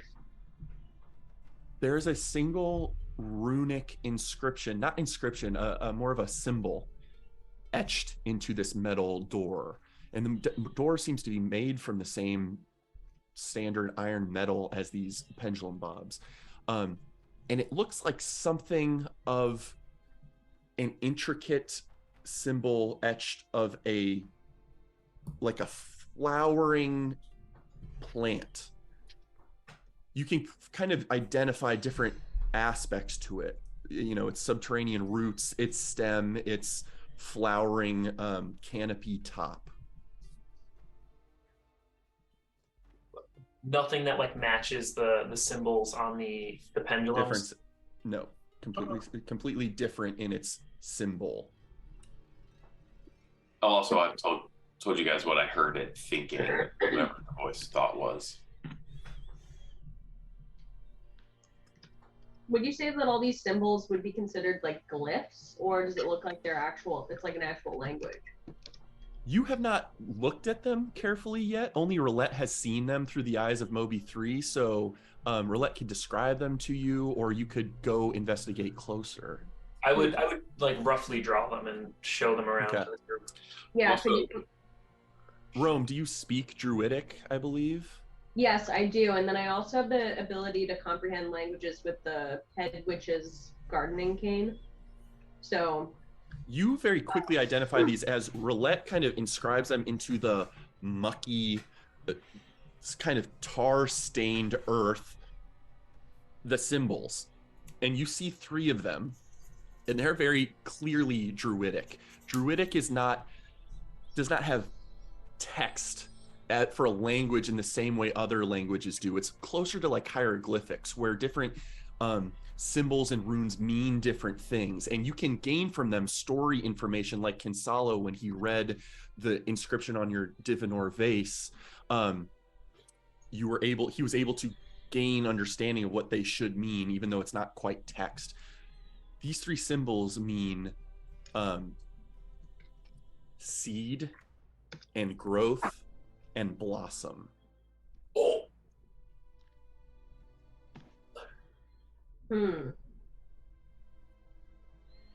Interesting. Okay. More specifically, and based on the locations Roulette found them in, seed is here, the very high up one that's like 120 feet in the air. Growth is over here, the first one you guys saw. And blossom is the one closest to Telperion and this strange door. Rome, as you're deciphering those, I will be sharing. Yeah, so I looked at the door, and the door looked like it was covered in like plants or inscribed with like plant imagery. Wait, I wonder if these are like siphons of some kind. so and they're siphoning off seeds, plant a growth, and blossoming from the forest. Abjuration is it's meant to be like protective magic, but it could also be kind of like imprisonment or something. Or like so preventative. if it's stopping like seed growth and blossom, and I know Rome, you would mention this when you were looking or investigating yesterday, that it's not just like a creature or being out here. It's something's wrong with the land, or the poison or something is spreading. I wonder if these are stopping Toby, like you said, stopping the new growth, or just sucking the life out of here. But I have no idea what that door is. At this point, I'd like to try and like signal to Telperion to maybe jostle that amulet or that bob. I'm gonna see if I can't pull that W1 off the tree branch it's on with my. You reach out with Kair or telekinetic movement, the stronger version. Just Kair to start. Okay, just Kair. You feel the pendulum bob swing toward you as you pull, but it seems strangely fixed in place at the base of where its metal chain is affixed to a deadened tree limb that you would think would have snapped more quickly. Okay, I'm gonna take out the cursed blade. I'm not touching it, just telekinetically move it over. The +1, I think it's +1. And I want to try to like saw at whatever's holding the amulet there. So like whatever, like it's affixed by a chain or like a leather strap. A chain that is kind of roped and bound around a wooden limb. You're welcome to take that out, and as you begin to use Kair, it's scraping the chain, and you suspect that your this metal sword is magically sharp and can cut through things, but the chain seems equally magically resistant to its force. Branch instead, then. You begin to cut the branch, and slowly, it takes you a little bit because you're not really applying more than 5 or 10 pounds of pressure, but very slowly you're able to send it back and forth and saw this branch, and then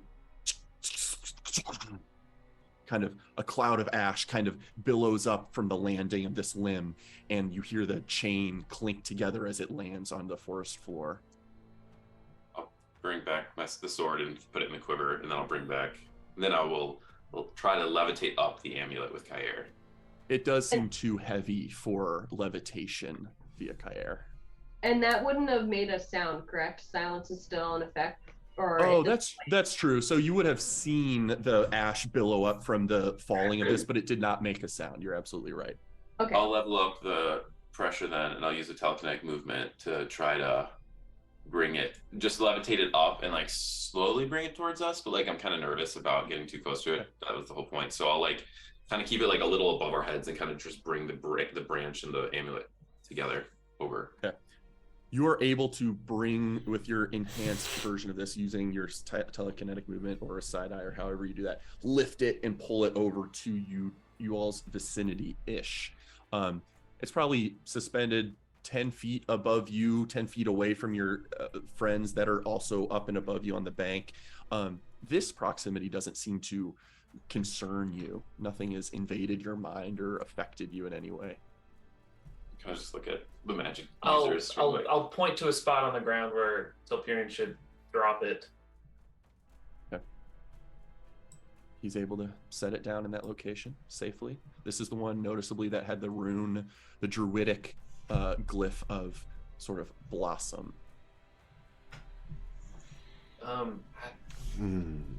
Growth. I guess keep an eye on me for a second, and I'm gonna see if I can figure out what's going on with this. And Rome, I don't know if you can read specifically what this is. I might want your help on this.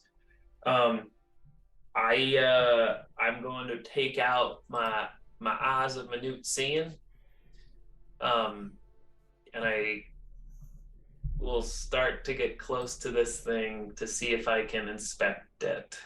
Okay, would you move your person to where you're intending to go on the map? Sure. And I'm gonna come with Rolette. Okay.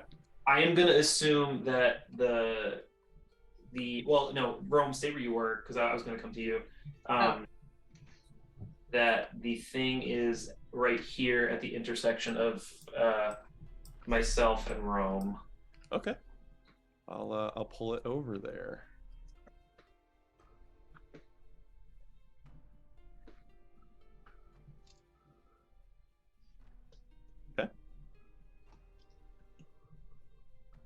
You are able to take a closer look at it. With eyes of minute seeing, I'll give you this information for free. The only kind of purpose you can see for this is, though it was affixed to a chain that was wrapped around its sort of top, there's a hole recess in the top as well as one into the bulk of it. If anything, it reminds you of, like, there's no wick, but it reminds you of something that would be like a brazier somewhere. And then Rome, it certainly has that sort of W-esque inscription for what the blossom word is in Druidic. Interesting. And there's no other symbols on it? Nope, just that one. Seemingly different from the other bobs that Moby 3 had found. You want to try and light it somehow? And this might be a question for Telperion, who's pooping in the woods right now. I'll probably ask Telperion. He's lived in the Emerin. Telperion, you've lived in the Emerin your entire life. Telperion. You asking me a question? Yes. Sorry. Telperion, you lived in the Emerin your whole life. I know the elves have the mythals for kind of protecting stuff. Do you know if there's druidic people who have lanterns like this meant to protect the Emerin? Did you just find a lantern? It looks like it could be a brazier, the unlit. Well, when we were passing through the Emerin, we ran into those little lizard creatures that were also getting preyed upon. Wood elves have lived here, which my people haven't interacted with much. And I mean, you've also seen that the bird folk live here, so there are an array of things that live here besides moon elves. And can I do a history check to see if I recognize or if... Sure. Yeah. 19. That's a 16.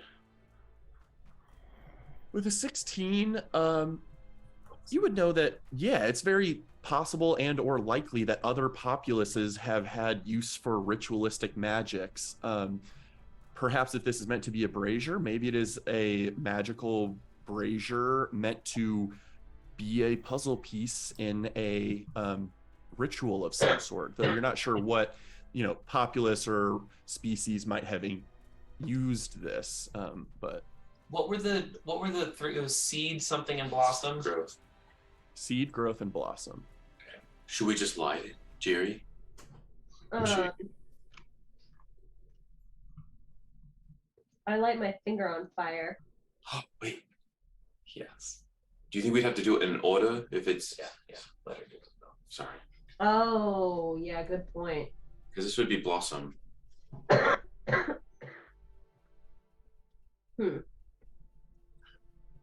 Do you think we need to have all three?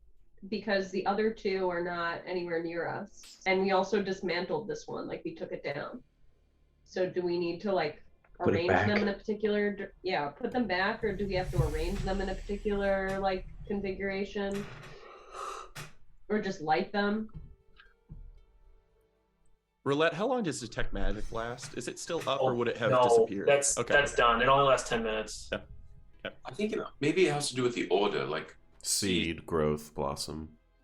So can you fling your fire, or do you need to be next to it and touch it? Because I could levitate you up to those things. I can get the one up top if we just need to light something. I could hurl it. I just don't know how accurate I'll be. You also know the one high above you is out of visible range. The mist is preventing it's heavily obscuring it, so you potentially need to get closer or bring it to you. Do we want to just try lighting these and see what happens? Let's do it. We could just light this one and see what happens. My only fear with that is if you do the wrong order, typically these mouse traps are complicated, and if you do the wrong lock first, it kind of hits you. Let me see if I can get that seed one. And I'll take out Moby 3, and I will. How am I going to do this? I have torches. Do you have a fire touch spell? I am going to take the piece of a torch, and I'm assuming Moby 3 has a single limb available. Sure, I mean bats can hold things functionally, so yeah. To hold something. I'm going to fashion a matchstick essentially, and I'm not going to put on my goggles or anything. I'm just going to command Moby 3 to head up to that torch and stick the matchstick after I light it into the runic symbol. The one that's sort of the very high one above you first? If that was what Rome had interpreted as seed. That is correct. Okay, with that happening first, you command Moby 3, taking this small lit device out of view past the mists, and then a few moments later, all you hear is from down to your left, where you imagine the runic door was. You just hear a small hum. So scary. I think something worked. Should I do the second one? I'm standing by the door. Can I see if anything looks different? Yeah, if you're right by the door still, yes. You saw the very base of this glyph, a light with luminescent teal coloration, and begin to crawl up, and then just paused right as it got to the base of the trunk of this plant glyph. Does that plant look like it's in third? Like that was a third of it? Because Telperian's wondering if we missed one. Okay. I think it worked. I'll bring Moby 3 back down. I will create another matchstick because I'm assuming the first one probably went out. And I will command him to go to the north one for growth and do the same. As soon as he leaves visual range for a minute, and then a couple moments later, Telperian, you see more and more light crawl up the tree, beginning to get to the branches / flower petals of this plant-like iconography. You all get a mental thumbs up in your brains. Do we so Get ready Rome, to attack. Rome, I think it's working. So do we want to be inside of this door in sight of this door to get ready to attack, or I think Or at the very least, just be ready for whatever comes out of it. Who's to say that we need to attack whatever's in the door? Telperion, get up here and we can just keep an eye and maybe pounce down on whatever's in there, and we know it's working, so we can jump down on top of it. I want to stay here because I want to see if the door opens. Like if the door is going to open on its own in silence, I want to know. So I'll stay this way, like out of sight of the door, ready to move up the slope if needed, but still visual. Okay. And I think, and Rome, correct me if I'm wrong, I think silence is only like 10 or 15 minutes. It might be. I would assume Yeah. that. Oh, okay, yeah. Yeah, it has probably dropped. I will hold up the last one, and Rome, do you want to do the honors on this one? Yes, I will do it. And I light my finger, and then I light the bob. For the first time visually, you're seeing what happens. You light your finger with, I imagine, produce flame or similar. Yeah, produce flame. Yeah. You begin to put your finger toward the recessed image, and the fire is just siphoned from your hand and activates and is now crackling within the brazier on the ground in front of you. And Telperion, you see the rest of the icon alight. And then it all goes dark. And you hear I jostle the doorknob with Kair to see if I get more purchase than I did prior. You use Kair and you apply pressure, and almost weightlessly, the door swings open inward. And I would like everyone to give me a perception check with disadvantage, unless there's a reason why you wouldn't be at disadvantage. Well, what are we perceiving? Oh, it automatically You're not rolled advantage because of my Sentinel Shield, but would the first roll be the correct one? Gotta No, re-roll. you need to re-roll it. But it won't let me, so I just have to do a d20. Ooh. Oh, fuck. Dirty 20. Dirty 20, 19, 14. Oh, 10, at disadvantage? 6. Sorry. Yeah. Great. The only thing I'm saying, Rama. Yep. I don't know what we're rolling about, so I don't know. The only thing is Yeah. my fixation is on the door because I just pushed it open and I've been watching it. Sure. So if it has anything to do with the door, I probably wouldn't have disadvantage. But if it's other than that, totally would. The issue is this is still a dim light situation, so you are all making perception checks within dim light from the lightly obscured, so that's what caused the disadvantage for everyone. What about my goggles? That out. That's lets you have dark vision. You're still seeing in darkness as if it were dim light. So that is kind of the condition here. That lets you catch up to Rama. us, Jiri. Dang. Yes. Critter, just for flavor, I'm gonna burn a flash of genius, and at the last second, I will. The one reason I don't want to let you do that is because you're not aware. This is almost a passive perception type environment. You're not actively doing something. But however, Toby Rama, as Telperion, as you do get some free information as the door swings open, a cloud of black smoke begins to billow from the interior. But then when it gets close to you and Toby Rama, it kind of disperses. However, Toby Rama, you did see something. You're almost not sure what it was, but with a dirty 20. Roulette, what was that, 22? Was that you or Alfie? No, I got a 19. Okay. You saw what looked like, as this cloud of black mist smoke kind of emerged from that location, you saw like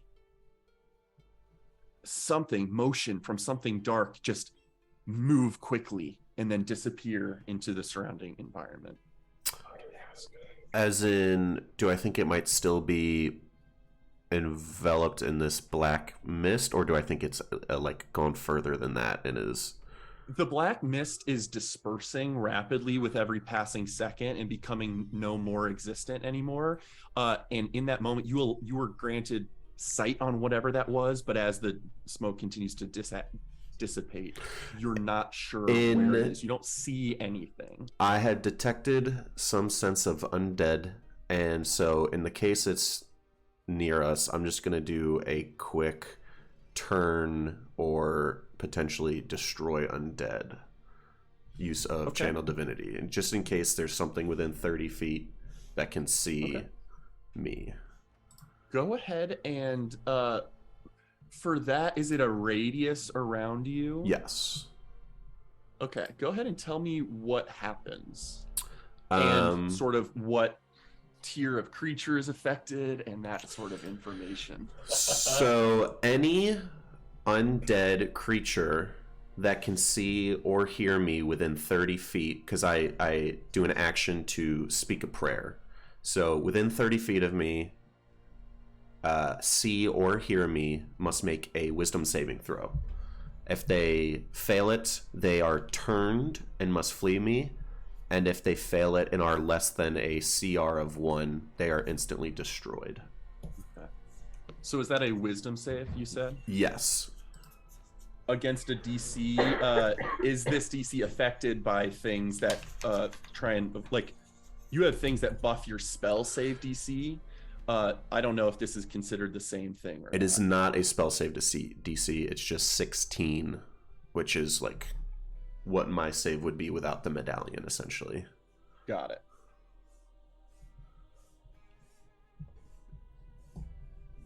You send out this prayer, a prayer to Kelimvor, who despises undead, protects the world against it, in theory, and you feel the words of the prayer ring out, and you're not sure if it had an effect or not. I'm not sure if it had an effect or not. Okay. Just because of the nature of how quick that thing potentially escaped, I just wanted to do that in case it was trying to be around one of us. Absolutely. And then I'll do another... I'm assuming nothing is hopped out at Telperion? With how close that thing... With how specific this was, I'm going to give you one more perception check with this. This is not ruled by your passive. It is just a perception check, which I do think has advantage because of your shield. But similar to Telperion dropping a branch and trying to see... Oh, yeah, this would be canceled by the dim light, so it is a straight roll. So 15. Okay. You do not notice anything. Okay. Anything hopping out at Telperion? Nothing is attacking anything. No one is being harmed by anything, and potentially whatever was behind that door is no longer there. And as the black smoke dissipates, Telperion, you can see that there's like a hewn cavern entrance in here, that a small tunnel that you think goes in about 15 feet before opening up into like a small room. I'm gonna come up real quick. We could go in, but is there any way we can either disperse this fog briefly or illuminate this area? Because I don't like the idea of that thing either escaping and thinking we just unleashed some evil in the world. Well, yeah, we've all got a bunch of light. You've got that torch. I think. But Jerry's saying something. I said I'll fan it. I'll get rid of it all. I'll take out the torch while you do that. All right, go fan. And I'll cast gust of wind to try to disperse the fog. Okay. You're certainly able to, with a swipe of the fan and use of its magic, the fog is repelled back in a 100-foot line or whatever the requirements of the fan are, and you tear a hole into the mist, and it's, while you're holding it in that direction, it's certainly repelled. You're creating a line of visibility in that range, and as you move it back and forth, you're doing the same thing, but as you move from one location to another, slowly the mist does eventually begin to kind of try and knit back together the space. It's kind of a fluid. You're pushing it back, but it's still existing and it's going to eventually come back together. But certainly the area in front of the this cavern entrance is fully cleared. Let me send Moby 3 in. I don't want any of us going in there just yet. Do you want me to give him a light source, or do you want him to stay dark? He can see in the dark. He's fine. Okay. And I will goggles on, slowly send Moby 3 into this tunnel cavern room thing. Okay. You send Moby in, and it doesn't take him long to get through the small corridor. And there's a very small cavern here, with some rotted bedrolls that have withered due to time. There is some crumbs of what look like bread from long ago, as well as, most noticeably, 3 skeletons that are just laying on the ground within. And it just like ends in a room. It just ends in a room, and I'll give you this information too, since it may be of note, and Alfie, Moby 3 does have blind sight. 2 of the skeletons are sort of locked in an embrace with each other. Oh.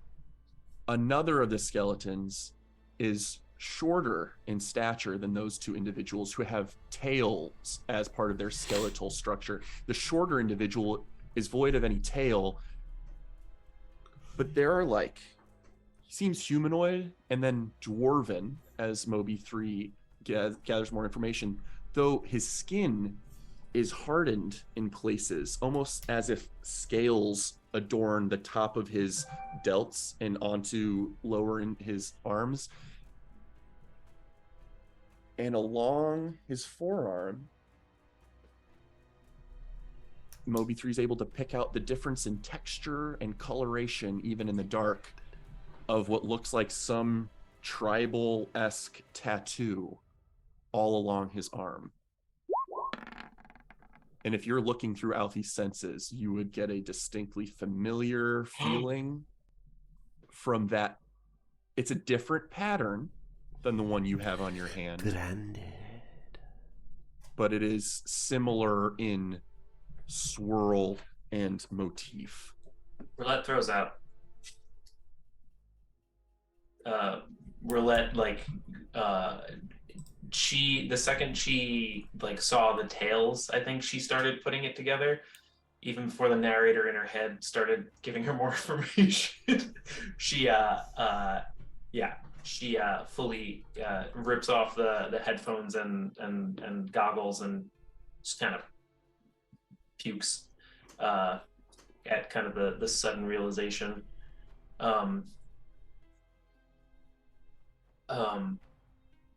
And I will just, like, through the heaving, say, Brandon, these were Villian. There's some skeletons in there. I'm going in. You're able to walk in. Anyone going with me? I'll give you some distanced, like 15 feet or so, back up. Fury will just say, and we never saw Telperion ever again. Why are being so careful, and I want to see what's going on. Telperion, as you enter, go ahead and give me an investigation check. Oh, 23. Nice. It's really good. The 2 skeletons locked in an embrace with each other are absolutely dead Villian. Their skeletons clearly of lizard folk, specifically. Based on the way the skin is closed around their portions of joints and stuff, you imagine, and with your kind of medicinary knowledge, you gather those 2 may have died from starvation. They're highly emaciated. The other individual, hard to tell if they are true Villian or branded Udinil, because they are absolutely a dwarf that has non-humanoid bestial traits on them. You're not sure if this is like a shifter, Villian, who are very bestial of nature and can utilize bestial capabilities, or if this is based on the markings on their forearm, a branded, someone that may have been a Udinil subjected to whatever made branded, who later had bestial capabilities. Of note, the dwarven figure is clutching something in his arms and is laying on a bedroll that has not worn to time. So you can add it to your inventory. Upon further investigation, more information could be gained. A bearskin bedroll, as well as a small wooden pin or brooch that seems to be like an Ouroboros shape of a snake eating its own tail in a circular fashion that cradles within it a black pearl. Jeez. Yeah, you know that Telperian's levitating that out, just gently moving the dwarf, trying not to pull the bedroll, and rolling that up. With your high investigation, I'll also give you this information that's a little unsettling. None of these 3 skeletons, dead, slain individuals, have a shadow. Fucking Christ. Vampires? Wait. The vampires? I'll do Eyes of the Grave again, doing a second pulse to try and think if that little thing that fleeted out was the source of it, or if these things have some source of undead to them. Because Toby, I'm also sending you a couple, like, some mental reports if you're at like the top of the doorway. Yeah, pretty much. Toby Rama. As you use your Eyes of the Dead and open up your senses once more, you see Telperian's own shadow crawl up his back and reach its arms around the back of his neck. And as you call out to Telperian, it does make 1 attack against the only individual it could reach when the door was opened. Telperian, all of a sudden you feel clawed hands wrap around your neck and begin to squeeze. I believe a 22 hits you. It does. You take 7 necrotic damage because you are warded by me, and then also shield. And then my 7 would be necrotic damage, which I have resistance to. Take 7. Telperian, as this necrotic damage happens to you, and all of you can act in a moment, you just feel drained of strength. Your strength score has been reduced by 2. It's worked this hard to get to 20. And you can feel it trying to pull its claws from you and start to continue attacking you. So all of you now in this moment, what do you do? I would like to again try my turn or destroy undead. Go ahead and use a second active channel divinity, yep. Which triggers a wisdom save on its part. Yep. I said, there you are. It is a failure. What CR of creature is affected by destroy? 1. Yes. You see this shadow, which is borderline, it's occupying Telperian's space. It is, prone against his skin, flush with his armor and up his back of his neck in the cloak. And as soon as you trigger this, it fails the save. You see steam emitted from Telperian's shadow harmlessly to Telperian as this amorphous shadow is immediately ejected from his form and now occupies functionally the space behind him. We're going to move things here in a second. Telperian, you're actually... let me send... Oh, shit. Upstairs, I hear Jiri pulling his armor. Oh, yeah, I did that like 3 times.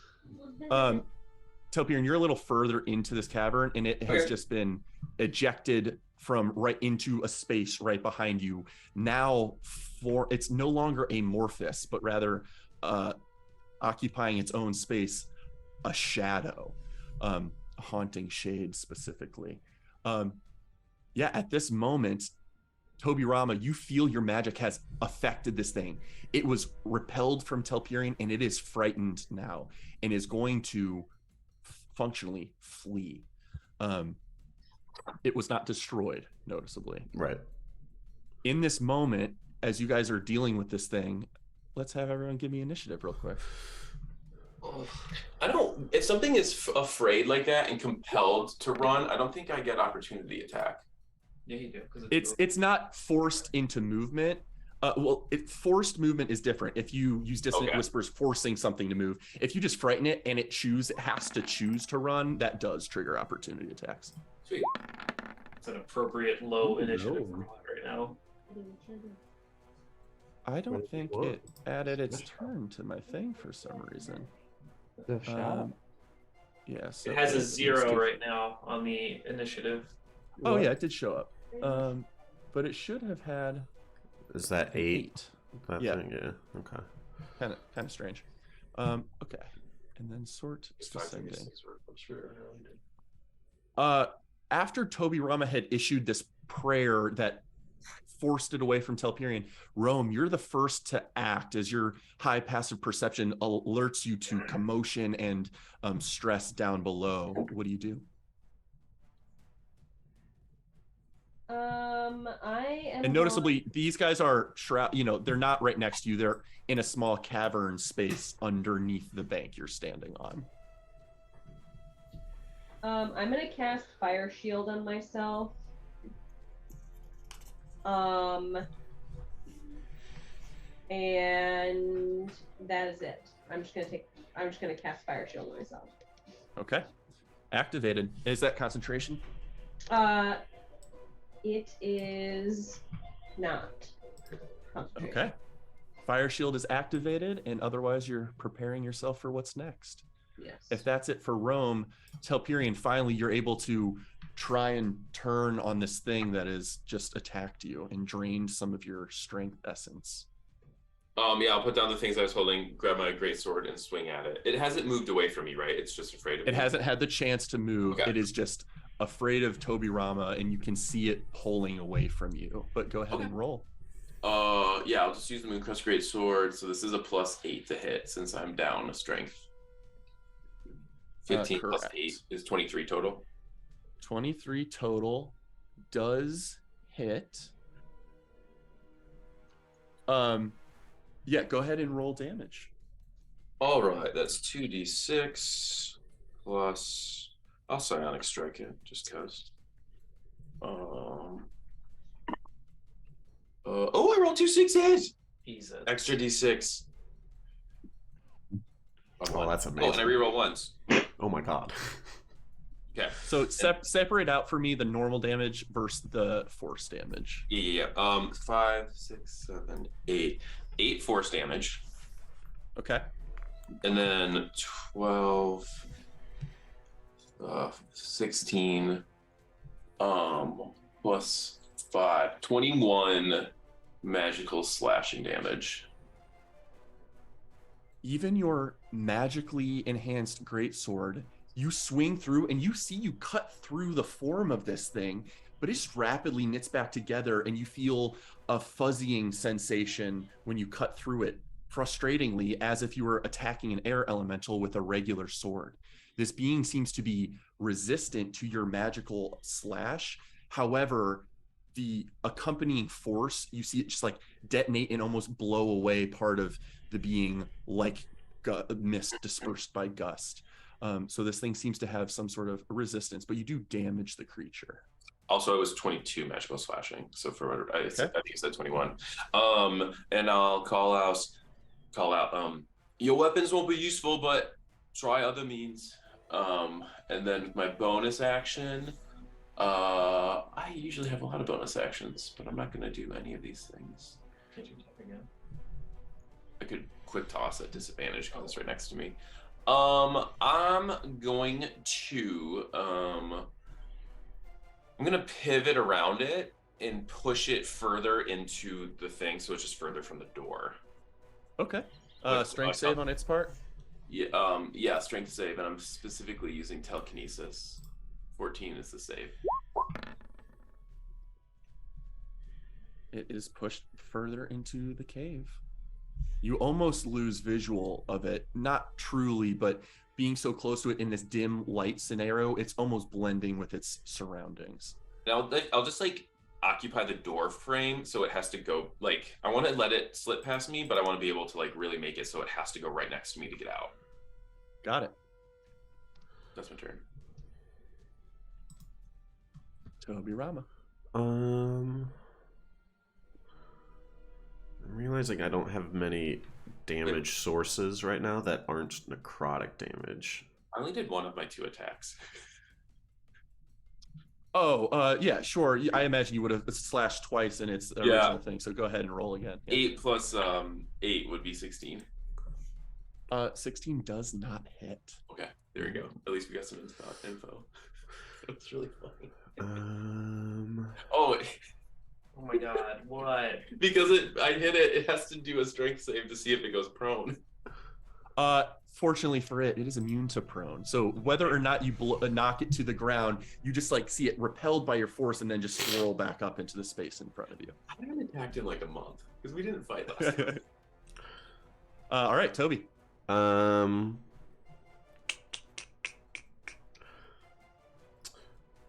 So when you go through the door, is there like a little bit of like walkway and then it opens up? Correct. It's kind of the space until Pyrian's kind of positioned at where it opens up. He's at a choke point, yeah. Then I will stand at the other choke point of the door specifically. Okay.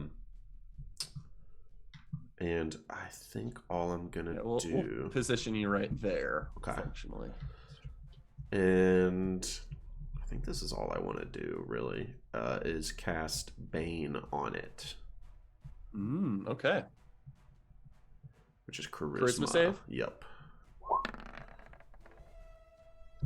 Heck yeah. 16 minus 2 is a 14. Fails.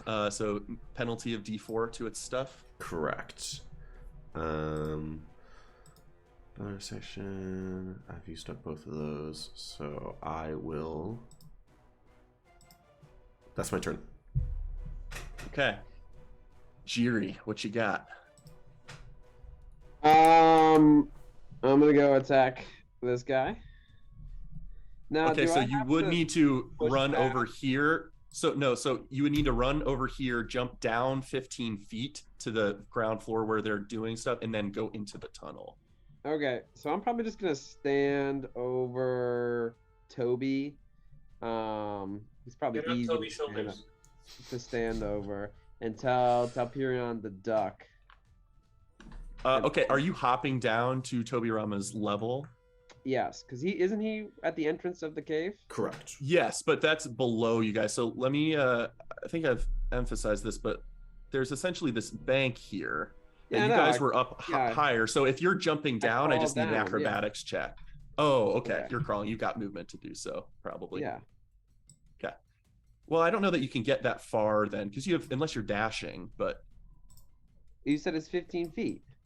Yeah, but if you're climbing that's half speed, so that's taking 30 of your feet to descend down the bank. Okay, sure. I take 30 feet to get down there then.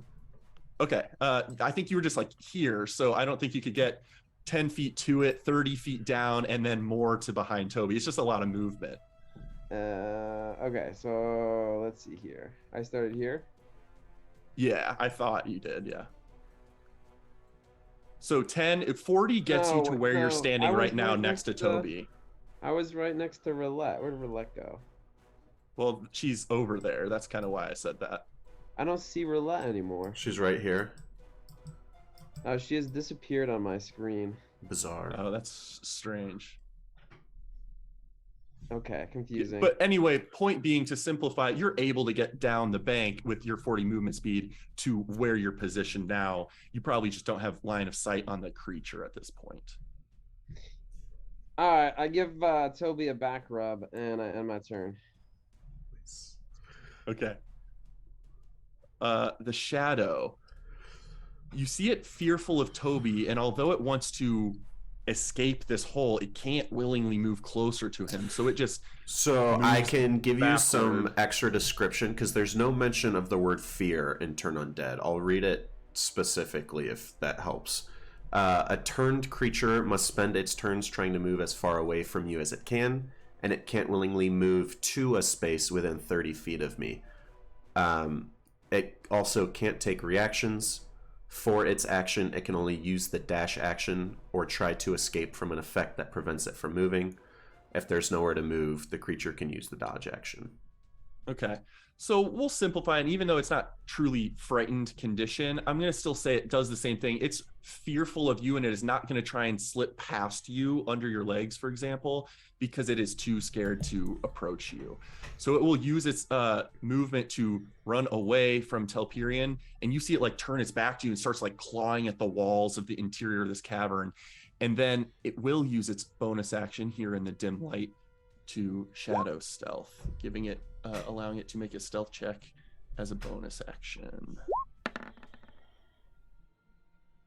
Though there is nowhere for it to run, so all of you guys' passive perception can still see this thing as it tries to blend with the shadow and constantly moves back and forth, basically to scratch at the walls of this thing. That is its turn. You have successfully frightened this thing into a corner, functionally. Roulette, your turn.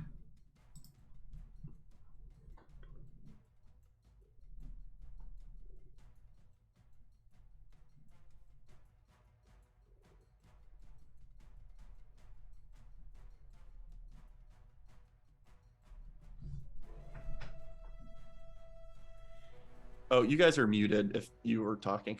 I was talking that whole time. Roulette's on hands and knees, turns around, just directs Alfie with her bonus action to go down and help.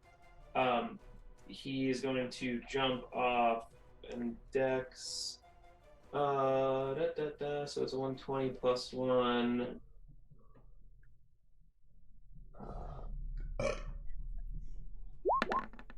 Acrobatics of 4. With Alfie trying to get down the bank faster than Jiri did, unfortunately failed the acrobatics check, and I believe takes a d6 of bludgeoning damage for that duration of fall, and is considered prone. Ooh, 6 bludgeoning. Can Alfie see the creature past my friends? From that direction, yeah. Does he have a dark vision limit? Is it 30 feet or something? I don't know what his senses are. Alfie has dark vision 60 feet. Passive okay, if it's 60 feet, he can see. At this point. He can see him? Yeah, yes. 2 charges of the wand going at this thing. Go for it. And it is, I forget how much to do this. 4d4 plus 4. Go ahead and roll it.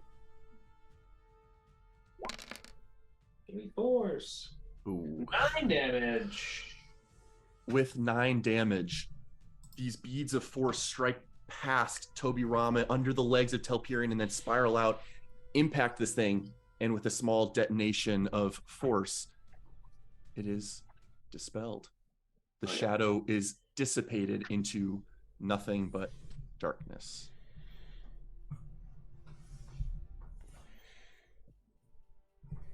And you just hear whispers of it effectively screaming. And with that having been concluded, that might be a good spot for a break if we want to take a quick break.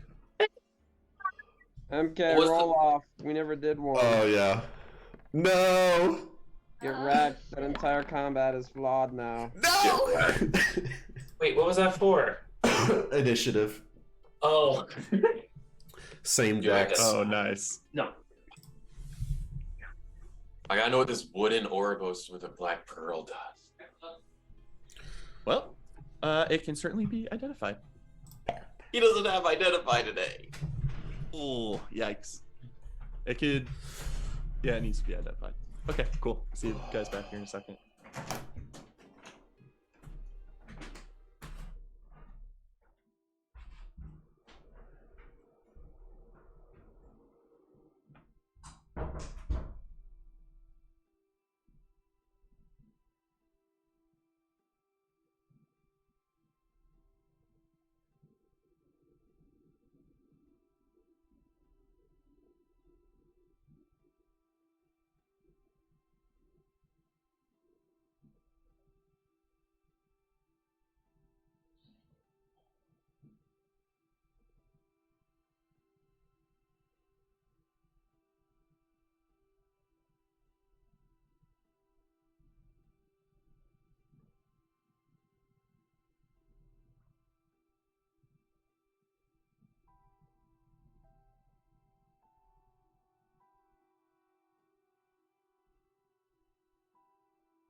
So it did.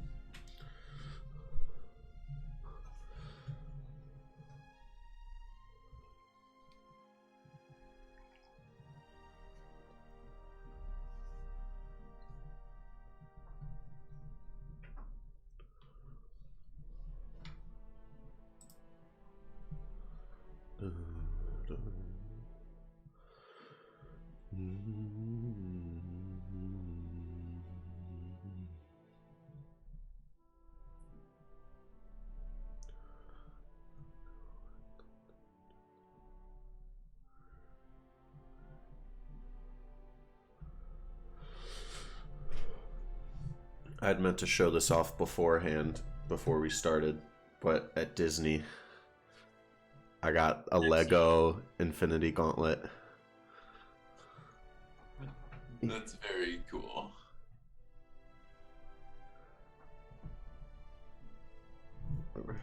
Power Gauntlet.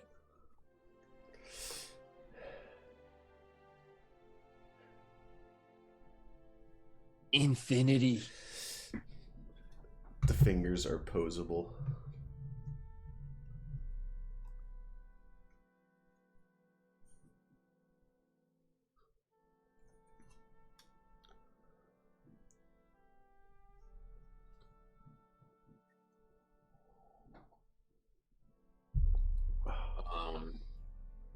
Crit. Last month of pregnancy upon you guys. Is it Due starting date to is feel real? 1 month from today. Is it starting to feel really real? Yeah, I would say so. Mostly because it's just like I'm still not any more stressed about the arrival of having a kid, which is surprising to me. I thought I would really be anxious about it. But to me, it's the only extra thing now is like the urgency of getting stuff done around the house. Like there's just like little things on our list of hanging curtain rods, touching up trim, like little things like that, and building the dresser and getting it in the nursery. There's like little bits and pieces that I'm like, I do feel like we have a lot to do in the next month. So if anything, I'm like, oh, that's not going to particularly be fun and stress free. Right. But yeah. And yeah.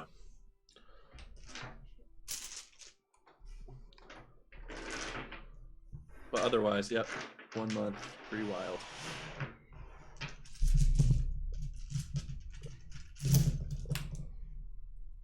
I'm only gonna love them until they're 6th, 7th, 8th grade age, because that age sucks, and then I'll love them again in high school.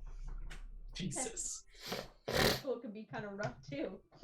Middle schoolers are so cute. It could be. It could be, but I just feel like 6th and 7th graders are just the fucking worst. No, they're still cute. Like I have 9th graders come to me, and you're like, they're still kind of adorable, and then by the time they're almost 10th graders, they get so fugly because their proportions are all growing at different sizes, and they're just like stinkier. In middle school, they're all just like small enough. But I don't know. I don't teach middle school. True. They stink in 7th grade. These kids are gross. Yeah, maybe not stinky. I was wrong on that one.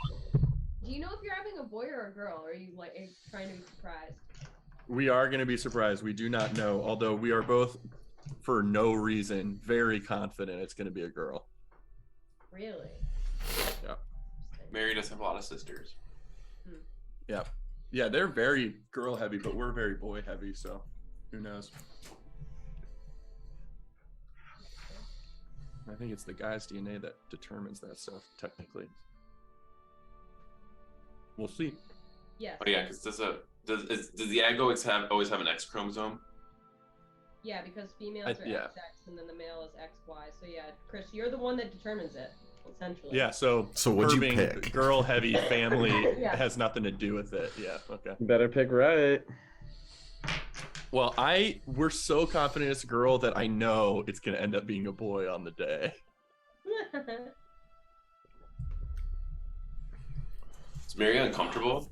Or is she still chugging along, doing okay? No, she's still the most positive person ever and all that kind of stuff. She never complains. The only thing is, I think, even if she doesn't say she's uncomfortable, it is definitely difficult for her to like roll over in her sleep and like get up from the couch, and like she's starting to get big enough where it's just like, oh, those are actual challenges that she didn't have to deal with before. So Oh my gosh, she gets turtled. Turtle.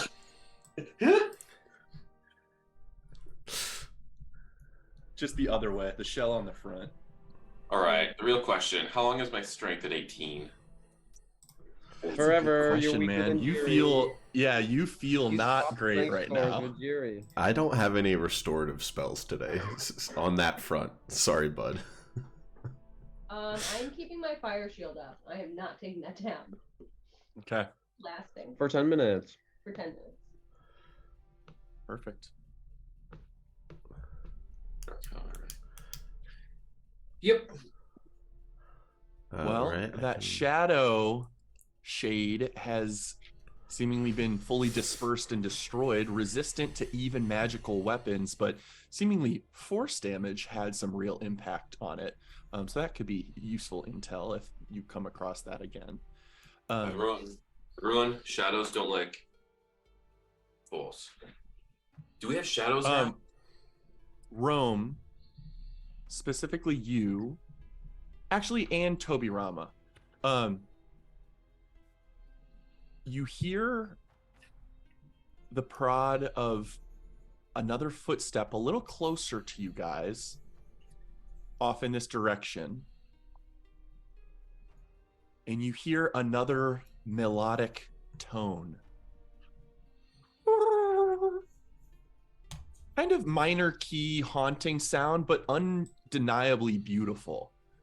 And let me check on a thing real quick.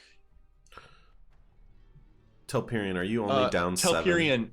Telperion, you feel a strange fuzzying sensation around you.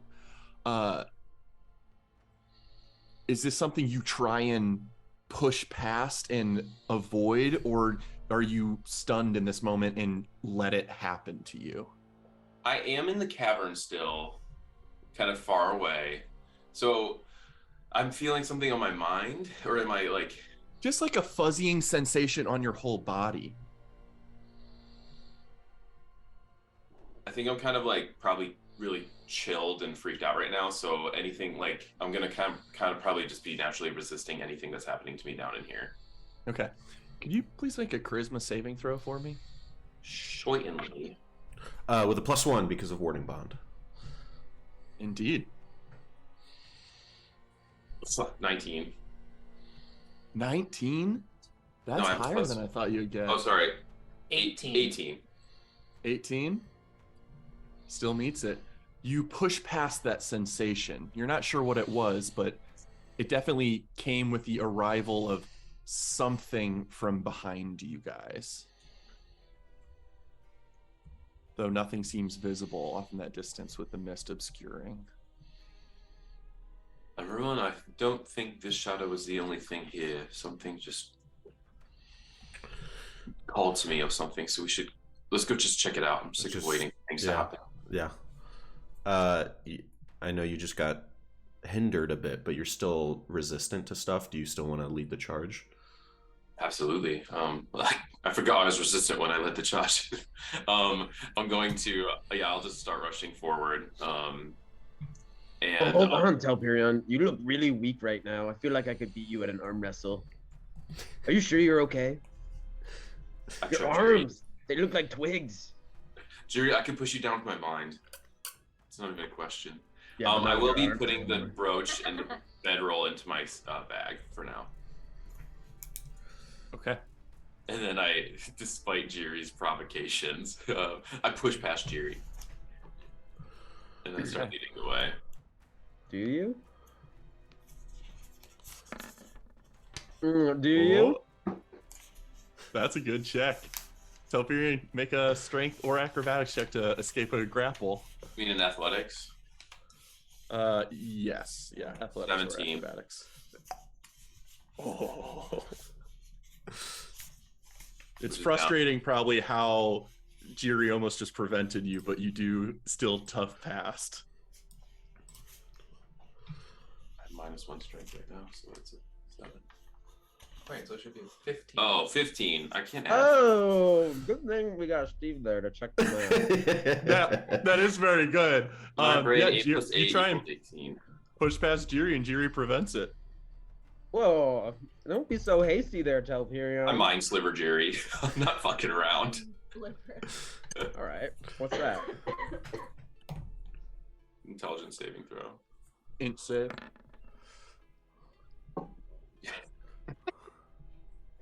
Jiri collapses to the ground. Take 3 psychic damage. Wow. Friendly fire. Unfriendly fire. I think it's only 3. Oh no, it's way worse than that.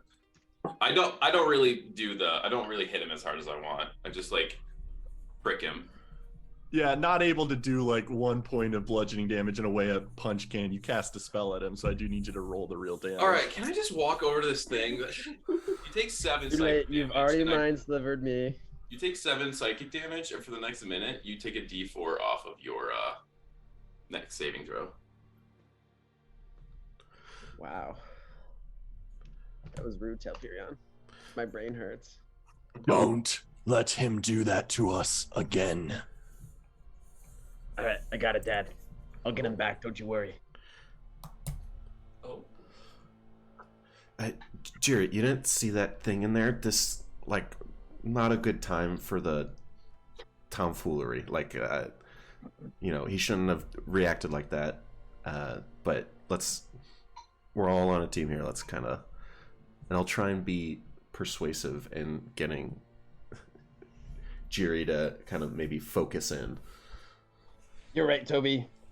We gotta focus on the mission. I'll plan my revenge for later. Good idea.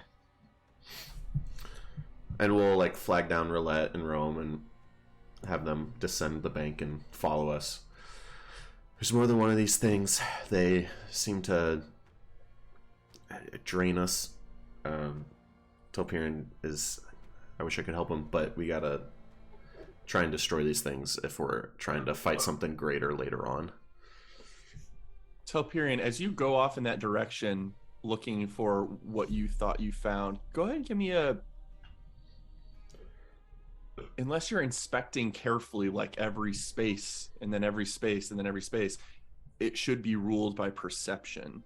And in this environment, that would be rolled with disadvantage. Okay. +1 to AC and saving throws. 10. You stumble around looking for what you think you heard that melodic sound come from, and you find nothing. No footprints, no broken twigs. What about... And then you hear a voice say, "I am over here, young one." Gross. A little north of where you're standing. "I apologize. I should have warned you before you resisted my touch. Would you care for me to undo what has been done to you?" Am I hearing this in my head or out loud? Seems to be audible.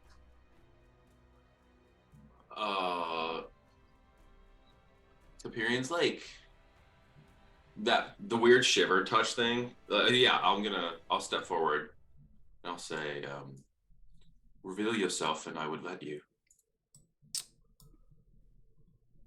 "Alas, I cannot at this time. A dark terror hunts me, night and day, every moment within these mists and ash falls. I cannot allow myself to remain visible for more than moments. Otherwise the Rot Prince would surely find his prey."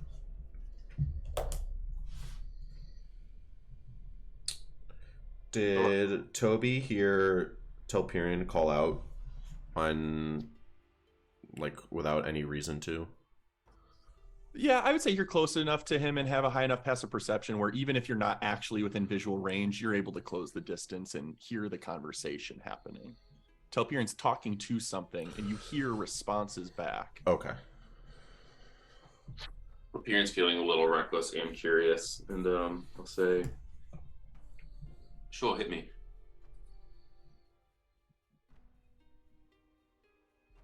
Very well. You feel right under, at the sort of the base of your collarbone, where some of the plates of metal kind of end and you have an exposed portion of flesh, you feel a very slight jab, almost like a point. Not harmful, but a slight deep pressure. And you feel the same fuzzying sensation. Are you trying to resist it, or are you going to let it overcome you? I'm going to let it overcome me. You may restore your reduced strength score.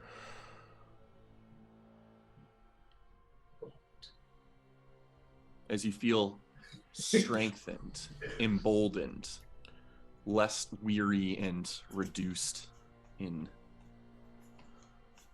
vitality. Telperion, who are you talking to? A new friend. Everyone come over here. We also just got a proper noun. This thing spoke of a rock prince. But I haven't heard this thing's name yet.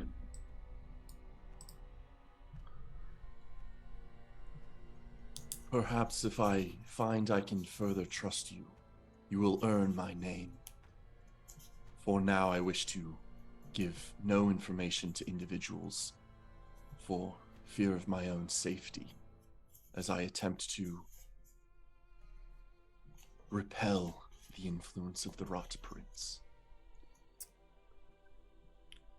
And I do call y'all over, so I don't have to be the only one conversing. You are all able to make your way over to Telperion and co, talking to nothing. I whispered to Roulette, how do we know we can trust this being? We can't even see him. I don't know that we can trust anyone here. I have no idea.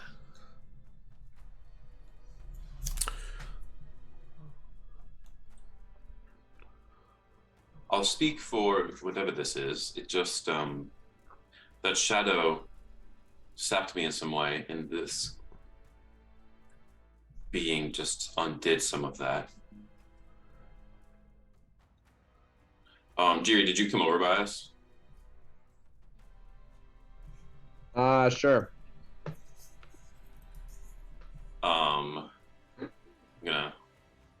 I just want to make sure you were by us. I was thinking I want to do in a minute, but not quite yet.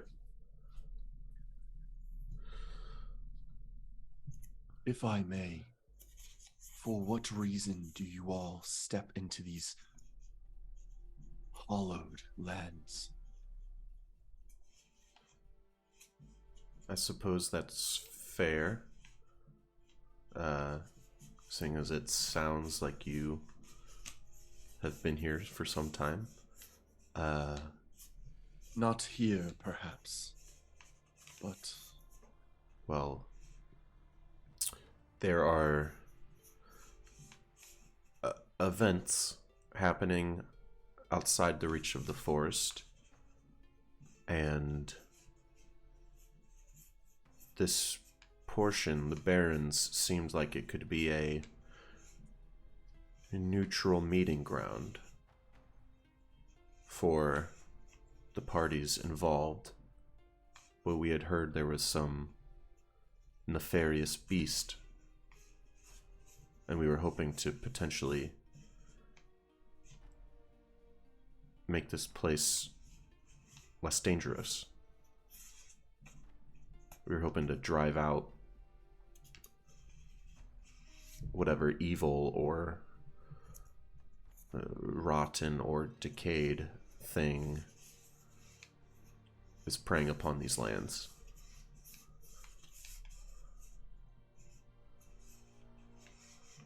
Circumstance brings you here, and yet our aims are aligned in a sense. Though you have already failed in your pursuits, this being you seek to eradicate cannot be slain. At least not within these lands. Perhaps I share some blame for its presence here in the first place. Whatever has taken place upon this plane that I imagine you call home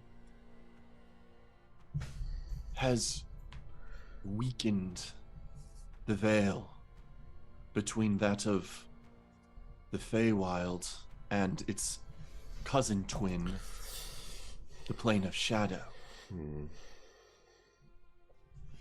That tear is present in all three of these connected lands and realms.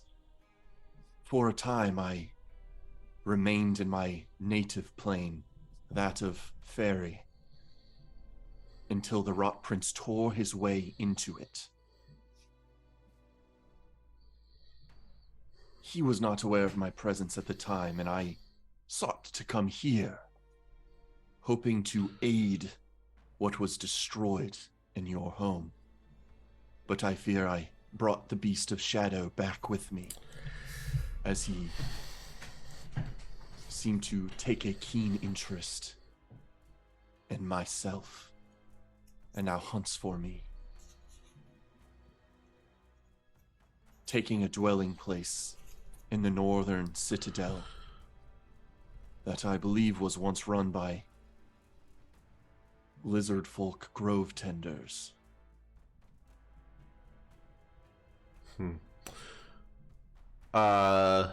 Not a lot to go on here. Does any of this, the tone in his voice, anything strike me as deceptive in any way?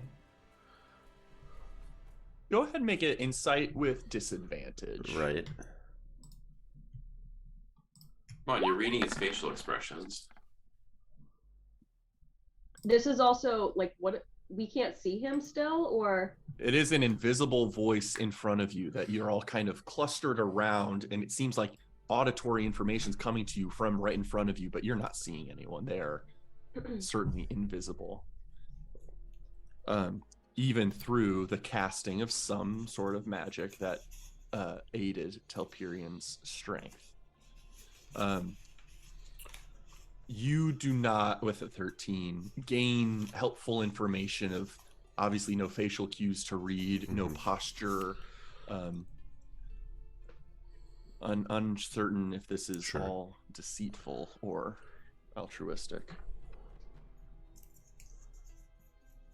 So something has happened that is allowing the three sibling planes to kind of bleed into each other? Or is that a perhaps too drastic? Clumsy words for something easier to understand, yes. From my own investigation, it seems a wide swath of land here has been marred deeply and terribly in recent years. And now the introduction of shadow from a lower plane prevents the natural cycle of rebirth. The Rot Prince is perhaps not responsible for, but certainly critical toward the stifling of natural course. What did you mean he can't be killed here? Do we have to kill him on his native plane? Such is my supposition. But likely, fiends of undeath such as he cannot easily be slain at all. Their essence merely being dispersed to reform somewhere else, especially for necromantic, powerful beings such as Sawzerinth. Sawzerinth? Is that its name? Indeed. A name that means void bringer. Hmm.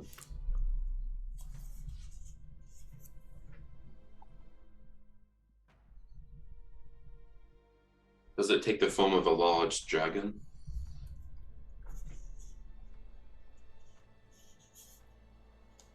It would seem on the plane of fairy as well as this realm, it can take many forms. Though I have seen it take the form of what you mentioned. Though you will not be able to glimpse its form clearly in most circumstances. Amidst the ash falls and fog of these lands, its form is gargantuan and amorphous. Difficult to injure. Should it be, let's say, banished back to its native plane, do you think it would be able to quickly find its way back here? Or perhaps specifically to you? You may aid my own escape from it if I can buy enough time to retreat home, though I'm not certain how to accomplish that in the first place. But if banished back to its home realm, it depends on the creature's innate capabilities, how fast it could recuperate and return, though I imagine by tending to and perhaps healing the most deep wound of this land through which it likely tore its way, we could prevent its return, trapping it where it is meant to be bound.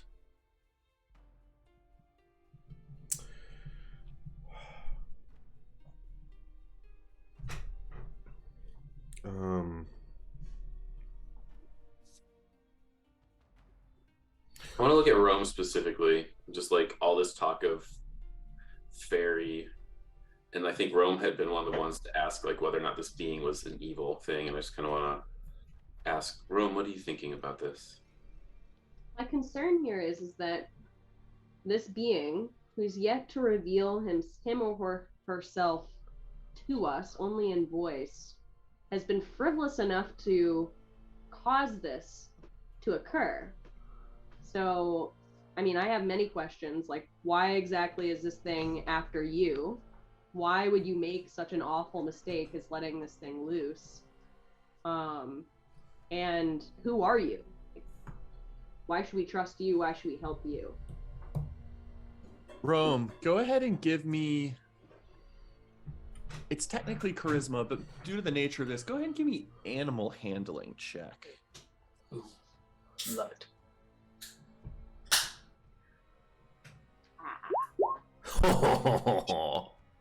Wow. Okay. Yes.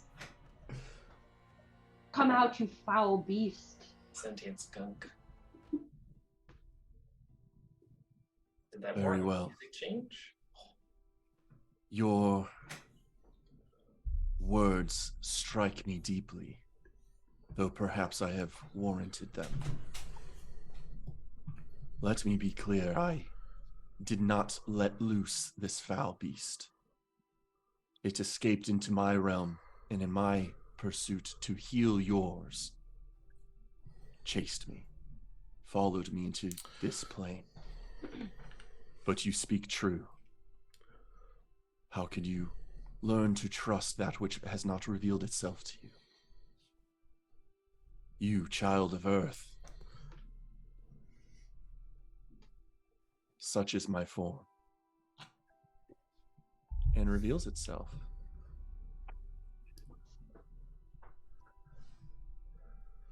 A rather beautiful elk-like creature with feathers along its body that turn into hardened, glimmering scales, as well as a single spiraled horn at its front, reveals itself. I will not allow you to look upon my form for long, for this has surely already gained the notice of Sazerath himself. but my name is Aquilari. I am an Elicorn of the Gloaming Sea. And I would aid your attempts at banishing the Rot Prince back to whence he came. For as much as I can.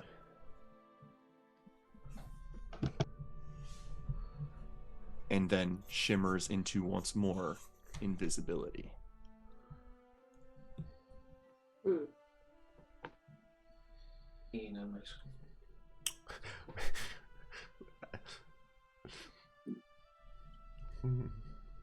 Are you one of the Archfey?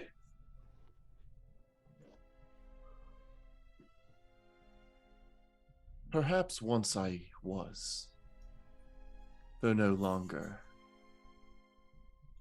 I removed myself from the restraint and responsibilities to that which one is bound when they reach a title such as that. Giving up some of my power in the process to pursue my own freedoms of interest.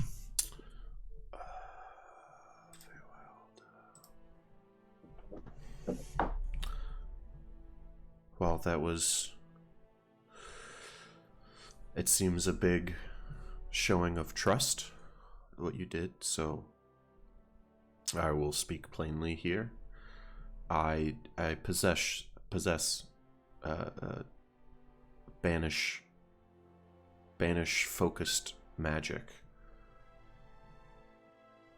but it is reliant on the creature to shunt it off. But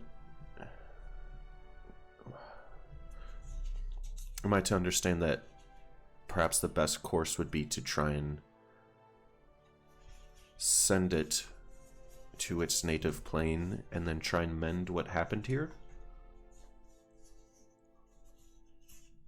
I have not been able to venture within the abandoned citadel, within which it calls its new dwelling place, at least in recent, in this plane. Not its true lair, but a temporary dwelling. If we are able to accomplish what you speak, I suspect that will be worthwhile. Though it is of legendary composure and constitution from where it comes. Perhaps it does not draw all of the power it holds on its native plane while it is here, but you will need to reduce it to extreme weakness before attempting to rely on banishments that may not take hold. Do you know of any of its weaknesses? Or just its nature in general? Does it have accomplices who aid it in this plane? I suppose one could view the Sorrow Sworn as its own legion, foul creations of Shadowfell magics that draw upon the death of nearby creatures and give them a life of their own, commanded by Sarzarinth. They will likely dwell within the citadel, protecting their prince's lair, as well as the mists and the ashfall here are solidified by Sarzarinth's presence, even if they are not his own doing. And from them can be terrible shadows and specters that leap in the night. As to Sarzarinth's own weaknesses, I can only grant information from what I have when I engaged with him once. I was frustratingly ineffective, as his form was resistant to even my magical attacks. Though he recoiled in light of the sun or bright light. perhaps with the addition of that which he hates, his form could be more readily assaulted. Why were you here? Was it the magic of the cabin we just left, or were you looking for us, or was this happenstance? I have scouted these lands, finding any shred of living substance, a single seeding bud of a flower, a root that had not been fully decayed yet by a tree. I find you here on the outskirts of the Barrens purely because this is where my magics are the most possible. Further in, at the heart of where the Citadel is kept, I am unable to effect change.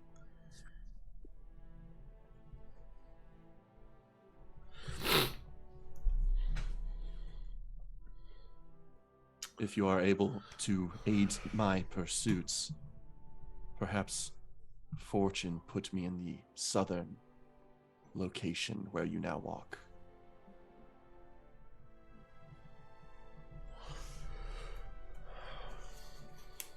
And Toby kind of turns to the group and like, this is, I mean, pretty specifically in line with what we came here for.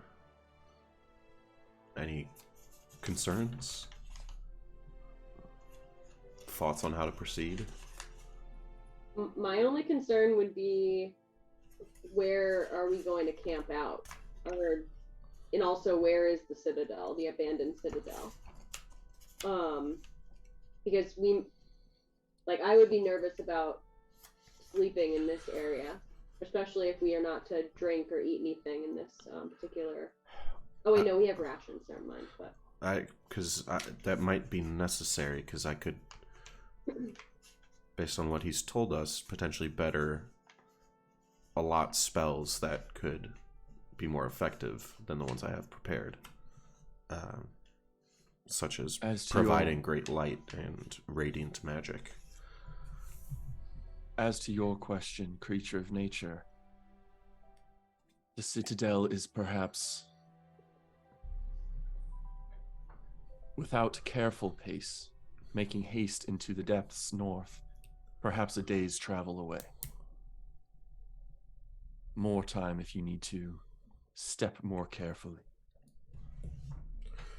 I will also warn you that healing magics will be somewhat diminished in this landscape, including that over trying to rest and recuperate overnight. Should you keep close to my own proximity, I might be able to subvert that somewhat, but you will be forced to steel your resolve against the natural dread and despair of the Shadowfell magic that dwells here, which could affect you upon waking in the morning. Well, it's still fairly early, or, not too far into the day. Shall we just spend some time venturing towards the Citadel? Because presumably we would not reach it today, and it'll give us more time to digest what you have told us and allow us to prepare. If that is acceptable to your band, I would welcome the aid. I will emphasize, I will not make myself visible, for Sazerath will surely focus his attention on me. However, that will perhaps, as you venture closer to his lair, put more risk upon you that he should find you. And he may strike swiftly. But if you are able to get to the Citadel without his notice. Perhaps that will be a boon.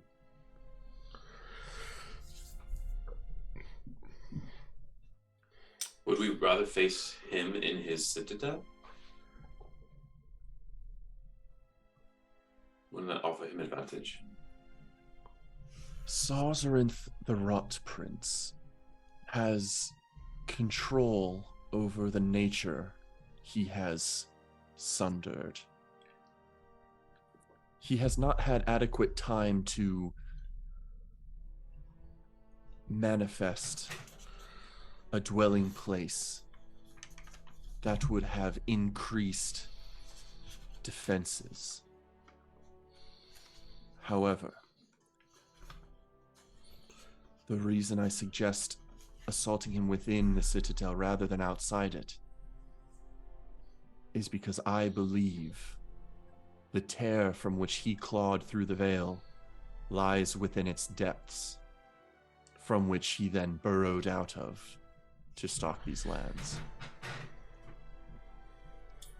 My suspicion is that once banished, that location will be most critical in the restoration of this area. Rather than us potentially fending him off and having to journey for some amount of time, giving him more time potentially to come rest back himself. through. Would you give us some space for a moment and allow us to converse? Indeed. And you hear the prodding footfalls of the creature moving away from you all.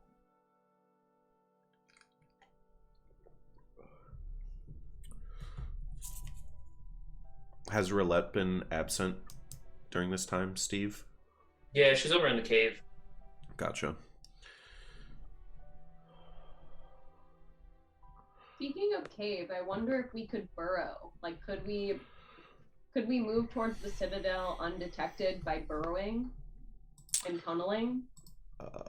When I dug in the earth, those holes, it becomes extremely solid. Just earth. It's not like dirt. So with just your strength, I don't think that's possible unless you have some kind of burrowing magic. Yeah, I was thinking maybe I could transform into a giant badger and burrow. But I mean, it would require some tests to run. We could start in the cave. I mean, like, we wanted to be undetected. Well, Forward. okay, so let's. I think that's a fine idea. He said about a day travel if we're just kind of booking it. What does that mean to us? Like 20 miles, 30 miles? A day of travel in this terrain, yeah, you'd think about maybe 15 miles, because it takes longer to traverse this sort of terrain than overland highway travel. I mean, I don't know the capabilities of your magical forms, but 15 miles of burrowing seems like weeks maybe, or a week, or... It would probably take me triple the time. So, yeah, I mean, that would be the caveat, that it would take me longer. It would take longer. Oh, we did a fine job of being sneaky on the way over Or we here. can just continue to be sneaky. That We were works. sneaky, but that does tap into your magical resources, which, you know, the ideal scenario is we show up all at full capacity, but that's probably not realistic. But What if we were sneaky, journeyed there halfway, 3/4 of the way, and then Rome burrowed us a place to rest, and we could stop very close? Ooh, that's a good idea. Like, sleeping underground would actually be a good idea. That's... Also, Jiri, come here. Last time I know I just harmed your mind, but... I'm over by Roulette. Oh, okay. Well, we come to you guys then. yeah, we'll walk over to you guys because we want to include everyone. Jerry, how you doing? I'm fine. All right. I'm going to go over and put my hand on his shoulder and Oh, you get it karate chopped away. Okay, well, I don't need to make contact to do what I'm gonna do. I'm going to focus and second wind and use my mind to pass half of it to him, or because it's halves when I pass it to someone else.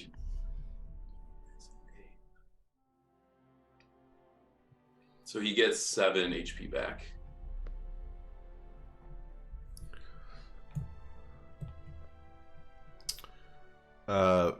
Roulette, you find anything interesting?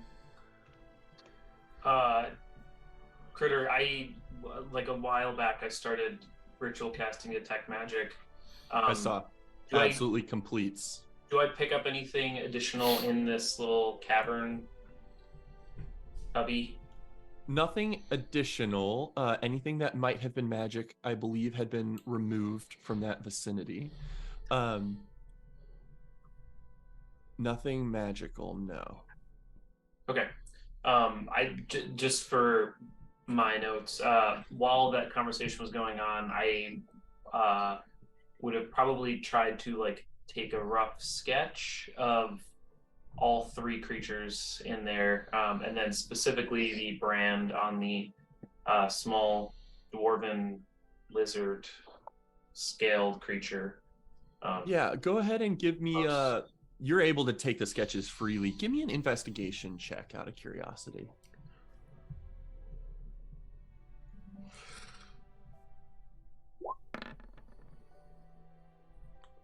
17's good enough to tell that, okay, took some sketches of lizard folk. Now about this dwarf woman you identify. Something about the serpentine nature of the patterns of this brand, as well as the Ouroboros brooch she had on affixed to her rotted leather, as well as the kind of the scales, the small scales, not large like a dragonborn's scales, but smaller and thinner, more form-fitting almost.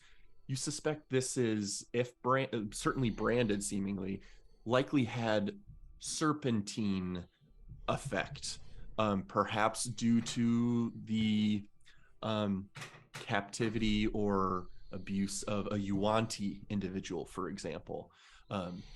That's what you learn about this individual. Gotcha. I will say you also, just for fun to give you this, even though Telpian probably would have seen it earlier, maybe he only took the magical items. There's a small signet ring on this person's pinky. It seems fairly unassuming and is certainly not magical. And you notice that the top of it, that usually would have a signifying thing with which to press on wax or just show like your Forsaken Wind rings do, has been filed down to obscure what was the signet. Yikes. There might be some assumptions there. Is it so? I mean, I'm watching you analyze these bodies. I'll present the 2 items that I took, and show them to you, and ask if you want to investigate them or. No, because I would have done that like during the conversation, and I as soon as I hear either Jiri or Toby or someone coming back, I will pack up my stuff and head back out. And if Toby's saying anything, so we headed north. Still going? We're about to discuss on if that's what we want to do. I don't know if you heard or it revealed itself to us, that creature that restored Telperion and is supposedly aligned with our intent. And Toby will quickly download what Roulette missed from the conversation. I mean, I think we're still headed north, and I think Rome's idea of at least sleeping underground makes the most sense. Whatever this rot prince is, it sounds like he's a winged beast, I think, or I don't know. At least being on the ground, if we can, will kind of hide us from whatever might be tracking us. But and we don't know. I think north is the way to go, and we should get going. We should get going. Let's say we travel slowly, trying to be stealthy. Have a chance to rest underground. He described weakness to... I don't remember if he specifically said sunlight or if just light of like natural origin. I can provide that, and he thinks that might hinder it. Also, potentially the Citadel could impede any flight of whatever form it's taking. Do we have any reason to just straight up ignore this creature and refuse what it's been telling us? I think whether we accept it or refuse it, we're heading north, and I think we should just, if we come across the Citadel, we're looking for something dark and evil. So whether it's called the Rot Prince or whether it's called something else, I think we should. I don't know. This creature seemed to help Telperion, so. Visibly, like you could see how Telperion had been emaciated in a way, and that's not the case anymore. Do you feel 100% Telperion? Is there any lingeringness effects? Minus the shades slicing into my neck, no. The strength, I have my strength back. I am inclined to trust a creature like that from the Feywild who has lots of information on the monster we seek. We couldn't have found anything literally more trustworthy and intelligent to speak to that creature's weaknesses or origin. Yeah.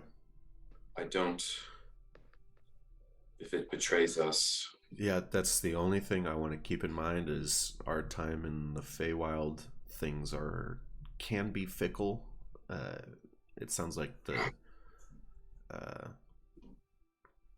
Shadowfell is kind of more like undeniably nefarious, whereas the Feywild seems to be depends on who you meet. So let's keep that in mind, that the same way Morrigan was sending us to do an errand and probably would have killed us regardless of if we succeeded or not.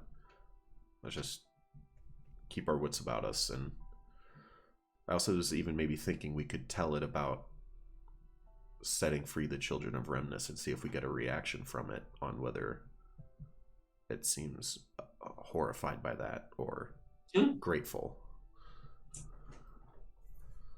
I also think that creatures of the Feywild that are inherently selfish, or they might not leave the Fey to come here. Yeah, like, presumably. Why else would it? This is the most hazardous place it could be. I'd also, I mean, unless it's some fair-seeming friend of this creature, although I doubt that.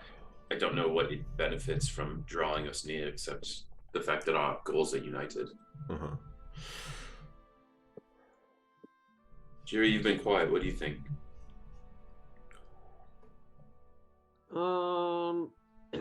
I say we trust it for now and wait and see what happens. I mean, yeah, we came in here looking for clues and we just got one, so like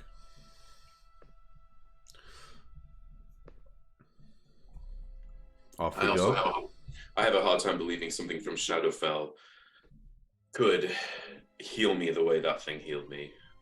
And unless this Rot Prince got to this thing and persuaded it to join its cause, which I doubt. I mean, we've got some good travel time to potentially see if it's nefarious or deceiving us or just being very forthright with us. Roulette starts walking north. Let's do it. As you all come together and begin walking, you hear the voice and approaching footsteps. Am I to take it that we are adventuring together for the next day or so, or would you prefer I see to other areas of the forest? I think we would prefer if you accompanied us.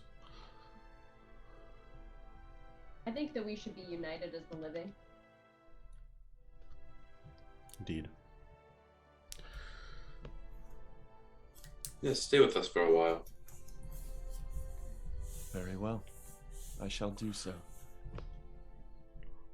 Let me know if and when you need to stop to rest your bodies. Perhaps my proximity will let rest be possible, even if not free from threat. And we might have some way to make it increasingly safe, but certainly not free from harm. Very well. Onward then? Northward. Very well. With this new invisible being near you, you guys are welcome to venture further north. As was described, perhaps a day or potentially a little more of travel. Though if you guys are being quiet, certainly err on the side of more than a day, but perhaps that's in line with what you want to accomplish. Will someone give me a survival check for moving forward? I'm happy to. Does anyone else? Yes, can I help? Absolutely.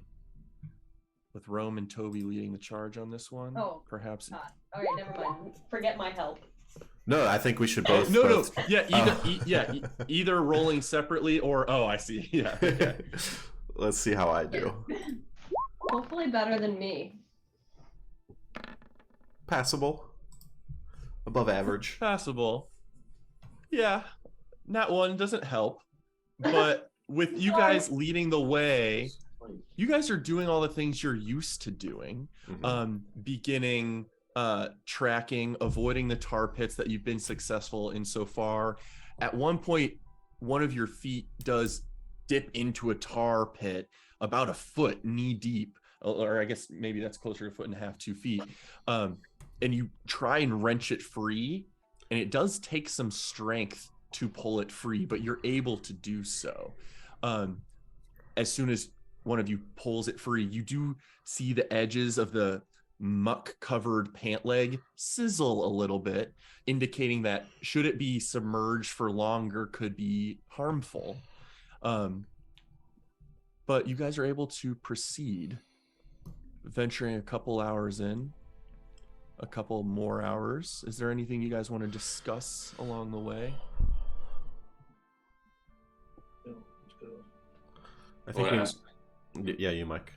I want to ask Roulette how she's feeling. Her head is in her book. Not good. It's been like 2 days, and the more I learn about this thing on my hand, the less I like it. I don't know. I'm still trying to digest a bit what Mordecai said and now what we just found, but focused on the task at hand. I think it's where my brain is. Less I let it wander, the better right now. I also think that cabin we just discovered, there was nothing conclusive. So we really, besides finding someone dead of the branded order, we don't know at all that person's disposition or the relation with the other people there. So I'd say, you have done very good things, so that story has less to do with you at the moment. Just trying to make her feel a little better. And then leave her alone because she obviously wants to focus on her stuff. Very well. Well, let me know if there's anything else, but I think Toby at some point would try and strike up a conversation with the Elocorn. and Yeah, let me go ahead and throw a name out there. please tell me I spelled it right. Please tell me I spelled it right. Bloody. Aquilari, Alicorn of the Gloaming Sea. Bullshit extra I at the end. I almost had it. I put a C at the start with ACQ. There's 2 I's. Alicorn of the Gloaming Sea. And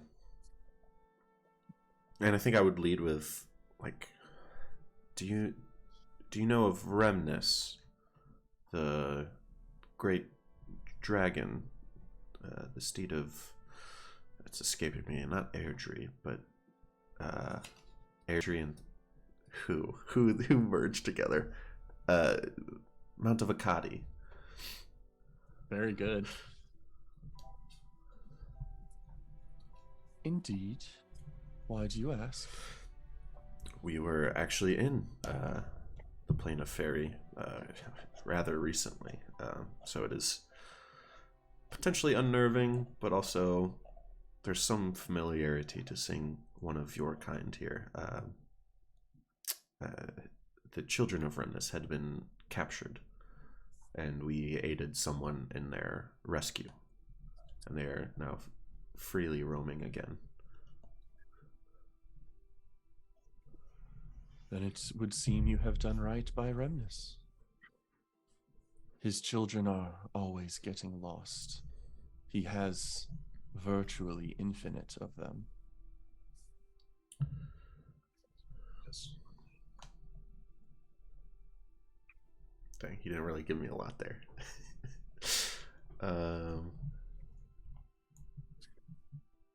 Yeah, and I guess just kind of not getting a whole lot there, I would kind of describe encountering Eladrin and choosing to almost trust them, and then it turns out they were being misled, and then our venture through the branches of Galathur. I think the big one I would bring up is how we first entered the Fey Realm. It seemed just vague and out of place maybe, and I wonder if it strikes true to him about the nature of what he thinks of this sort of tear that's allowing the realms to bleed into each other. I am grateful for the information. Seems you have witnessed much in that plane. As for your travel into that realm, I cannot speak to my knowledge or understanding of what makes travel between planes possible here. But certainly seasonal and time-based events are often sung in tales of knitting together the realms of the prime material and fairy. Though what has happened here in this forest is certainly different from that. Do you have any speculations about this specific instance? Because so far as we know, this was a likely intentional of evil, maybe not evil per se, but very, very angry and prejudiced intent to burn this forest.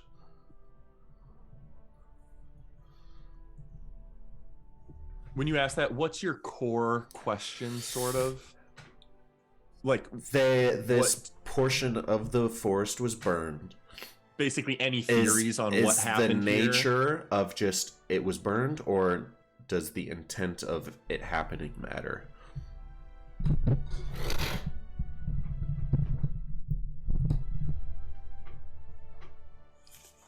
All I can offer is the knowledge I have acquired in my time roaming these lands.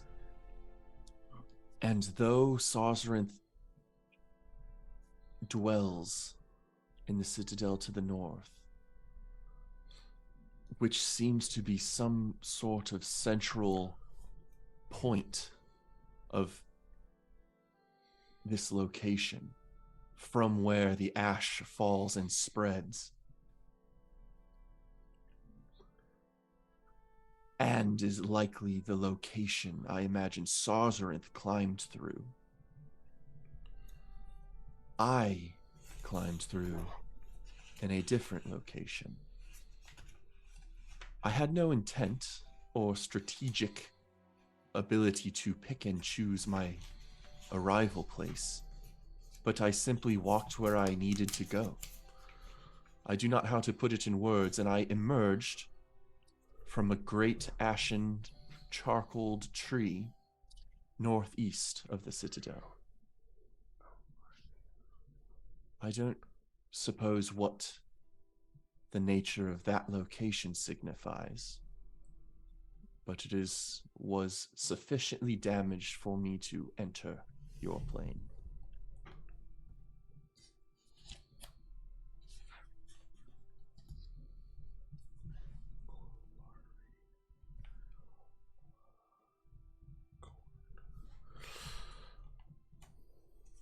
But you guys are welcome to continue onward. Closing in on a time frame where you guys begin to feel like if you keep pushing on, you might become exhausted. It's not very clear whether it's afternoon, evening, even getting into night, as the kind of luminosity of the mists refracting whatever light's available down here is not making it evident what the sky above you is doing. And you're closing in on the time where, should you march on further, you may push into exhaustion territory. Are you guys thinking about things for the night? Do we want to have you go Badger and try to burrow us a hole to sleep in? You're muted, though. I'm going to transform into a dried, crispy looking badger and start digging in an area that has the least amount of roots. Okay. You're able to find one, and you do have a burrow speed in that form. Yeah, however, it is halved due to the very strangely hardened landscape here.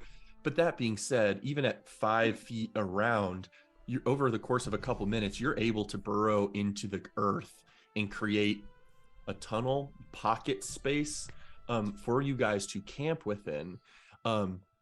Just of note, as you're clawing your way through, I do need you to make a Constitution saving throw.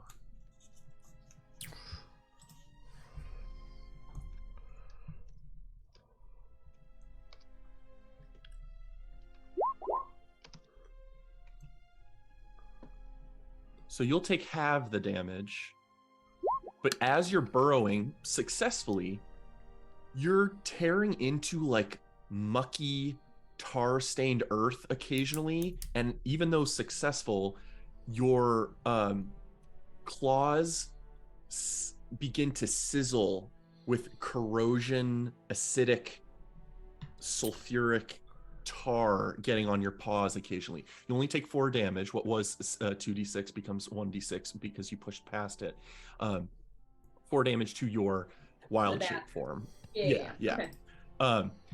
So just as of note, this environment is not just difficult to burrow in, but can be harmful to those who are too closely interacting with it. But certainly you've made that area available for encampment. Excellent. I burrowed down, I want to say 10 feet and made little notches like a ladder. And then there's an open atrium, kind of small, but an atrium kind of space with a ventilation hole so we don't suffocate. And then I asked Jiri, can you go find something to put over the hole that we have in the ground? Okay, I go look for something. Maybe some moss or some tree branches. Topirian will go with him because Topirian wants to know. He wants to do an insight check. Is Jiri mad at him still, or is he mad at him? Jiri has been plotting revenge for the last however long it's been, quietly and angrily. So, do I need to roll an insight check, or is that just obvious? That is 100% obvious. All right. Well, Topirian's going with him. So Jiri, we're not doing great together right now, are we? Oh, I'll get you back up here, and you just wait. All right. Well, do you want an apology, or would you rather be mad at me so you could get revenge? Both. Okay. I want you to know I do not always want things to be a competition between the two of us, especially when I am sapped and trying to do something. So I lashed out at you in frustration, and I'm sorry I did that. But I want you to know why I did it too. Oh, I know why. You never can have any fun, Telperion, that's why. Well, sure. Never as in like when we're under attack, but sometimes I'm fun, right? I make jokes with you. I don't know about that. When's the last time you had like a lot of fun? Your play? Yeah, that was like days ago, Telperion. You gotta have fun like every hour. We're on an adventure, like being in a land where death is crushing the environment. You want me to have fun now? Yeah, because if you don't, the environment wins. All right, I will try to have more levity. Does that appease you? It does. We can be friends again, Telperion. I'm so happy. Well, I'm good. I'm glad. Do you want to tell me all the revenges that you tossed out and save the... How drastic were they? Most of them involved like scalding your face permanently. Oh, have you settled on something less scarring? No, that was the leading plan. Oh, all right. Well, you gotta realize that also my dad Adras was pretty pissed at you too, so he was the one that kind of edged me on to come up with some horrific, damaging, scarring, long-lasting, impactful revenges. Well, I'm getting pretty close with Adras, so I hope he can be forgiving as well. Oh, he's a lot harder than I am. Well, you forgive too easily, Jiri. Keep an eye on that one. Even in jest, he could be harmful to us. Will do, Dad. Well, why don't we find some good covering for Rome? Yeah, I'm looking for moss. I'll help Jiri find moss. I'll say with you two, with Telperian's aid, you find no moss that has lived long enough to be here. However, with a little pressure on trees with both of your swords, deadened bark of long dead trees just falls off so easily, disconcertingly so, which you're able to gather enough of to sort of barricade over like brush over an entrance.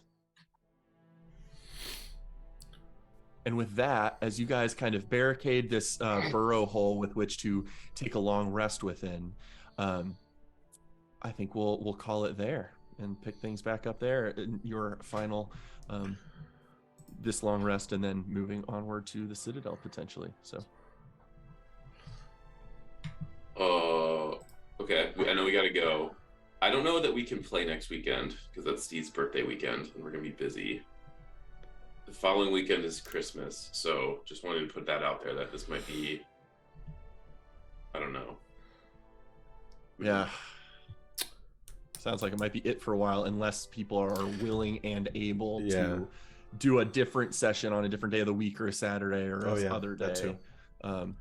Could be considered. I don't want to force it if people would prefer to like, hey, let's not mess with time. Let's just pick back up in 3 weeks. But that is definitely a big chunk of time. So I guess we'll be active in the text chat, trying to figure out what works best for next. So.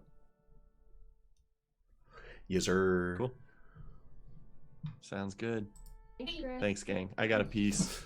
Go do it. Happy Sunday. Happy birthday, Steve. Happy birthday, Steve. Woo! Peace, everybody. See ya.